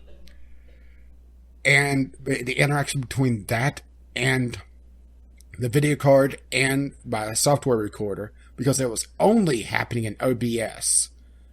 Trying DxTory worked perfectly, but DxTory has its own issues with RimWorld, so I had to use OBS, and I was displeased. So I'm behind on my recording, and I'm trying to figure out what I want to do for a Divinity Original Sin as well, because I only have 1 episode of that.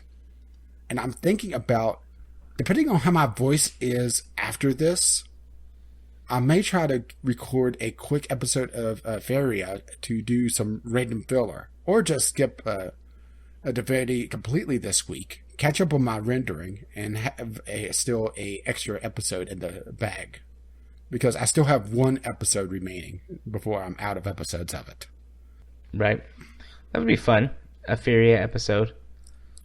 Yeah, it's still going to be the early game content. Me just mostly playing against the AI and learning different mechanics. Beyond that, Halo, I need to record more of that. Like I said, I'm far behind on my recording, mostly because of RimWorld. And RimWorld is my number 1 priority on the YouTube channel because it's the video series that actually gets views.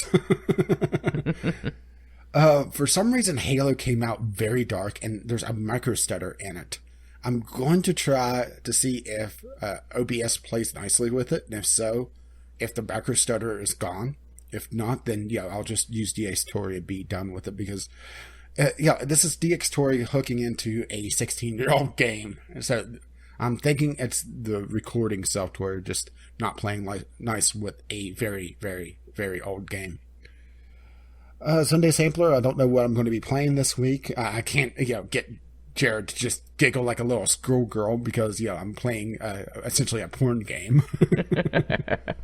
Or what turned into just a porn game when I was hoping that, it was going to be, a porno plot. But, and, well, that's it with the podcast appearing there Friday. Well, assuming Jared edits this in time. Not die on me from exhaustion. You find all that on Gaming with Caffeine Rage. Or you can find me on Twitter mostly bitching about RimWorld lately, or RimWorld recording, or OBS just freaking out on me. Over at Gaming of CR. Oh, sorry, I had to catch up my breath there. That's all right. If you're wanting to catch the RSS feed of this, if you're watching this on either of our YouTube channels, our website / RSS feed is VGLpodcast.podbean.com, as well as finding us on iTunes or Google Play. Our Patreon is patreon.com/VGLpodcast if you wish to help pay for all this madness. And once again, if you wish to contact us, you can contact us on Twitter, VGL Podcast, or just emails, VGLpodcast@gmail.com. We accept audio letters or text, and we will just stumble through a text letter.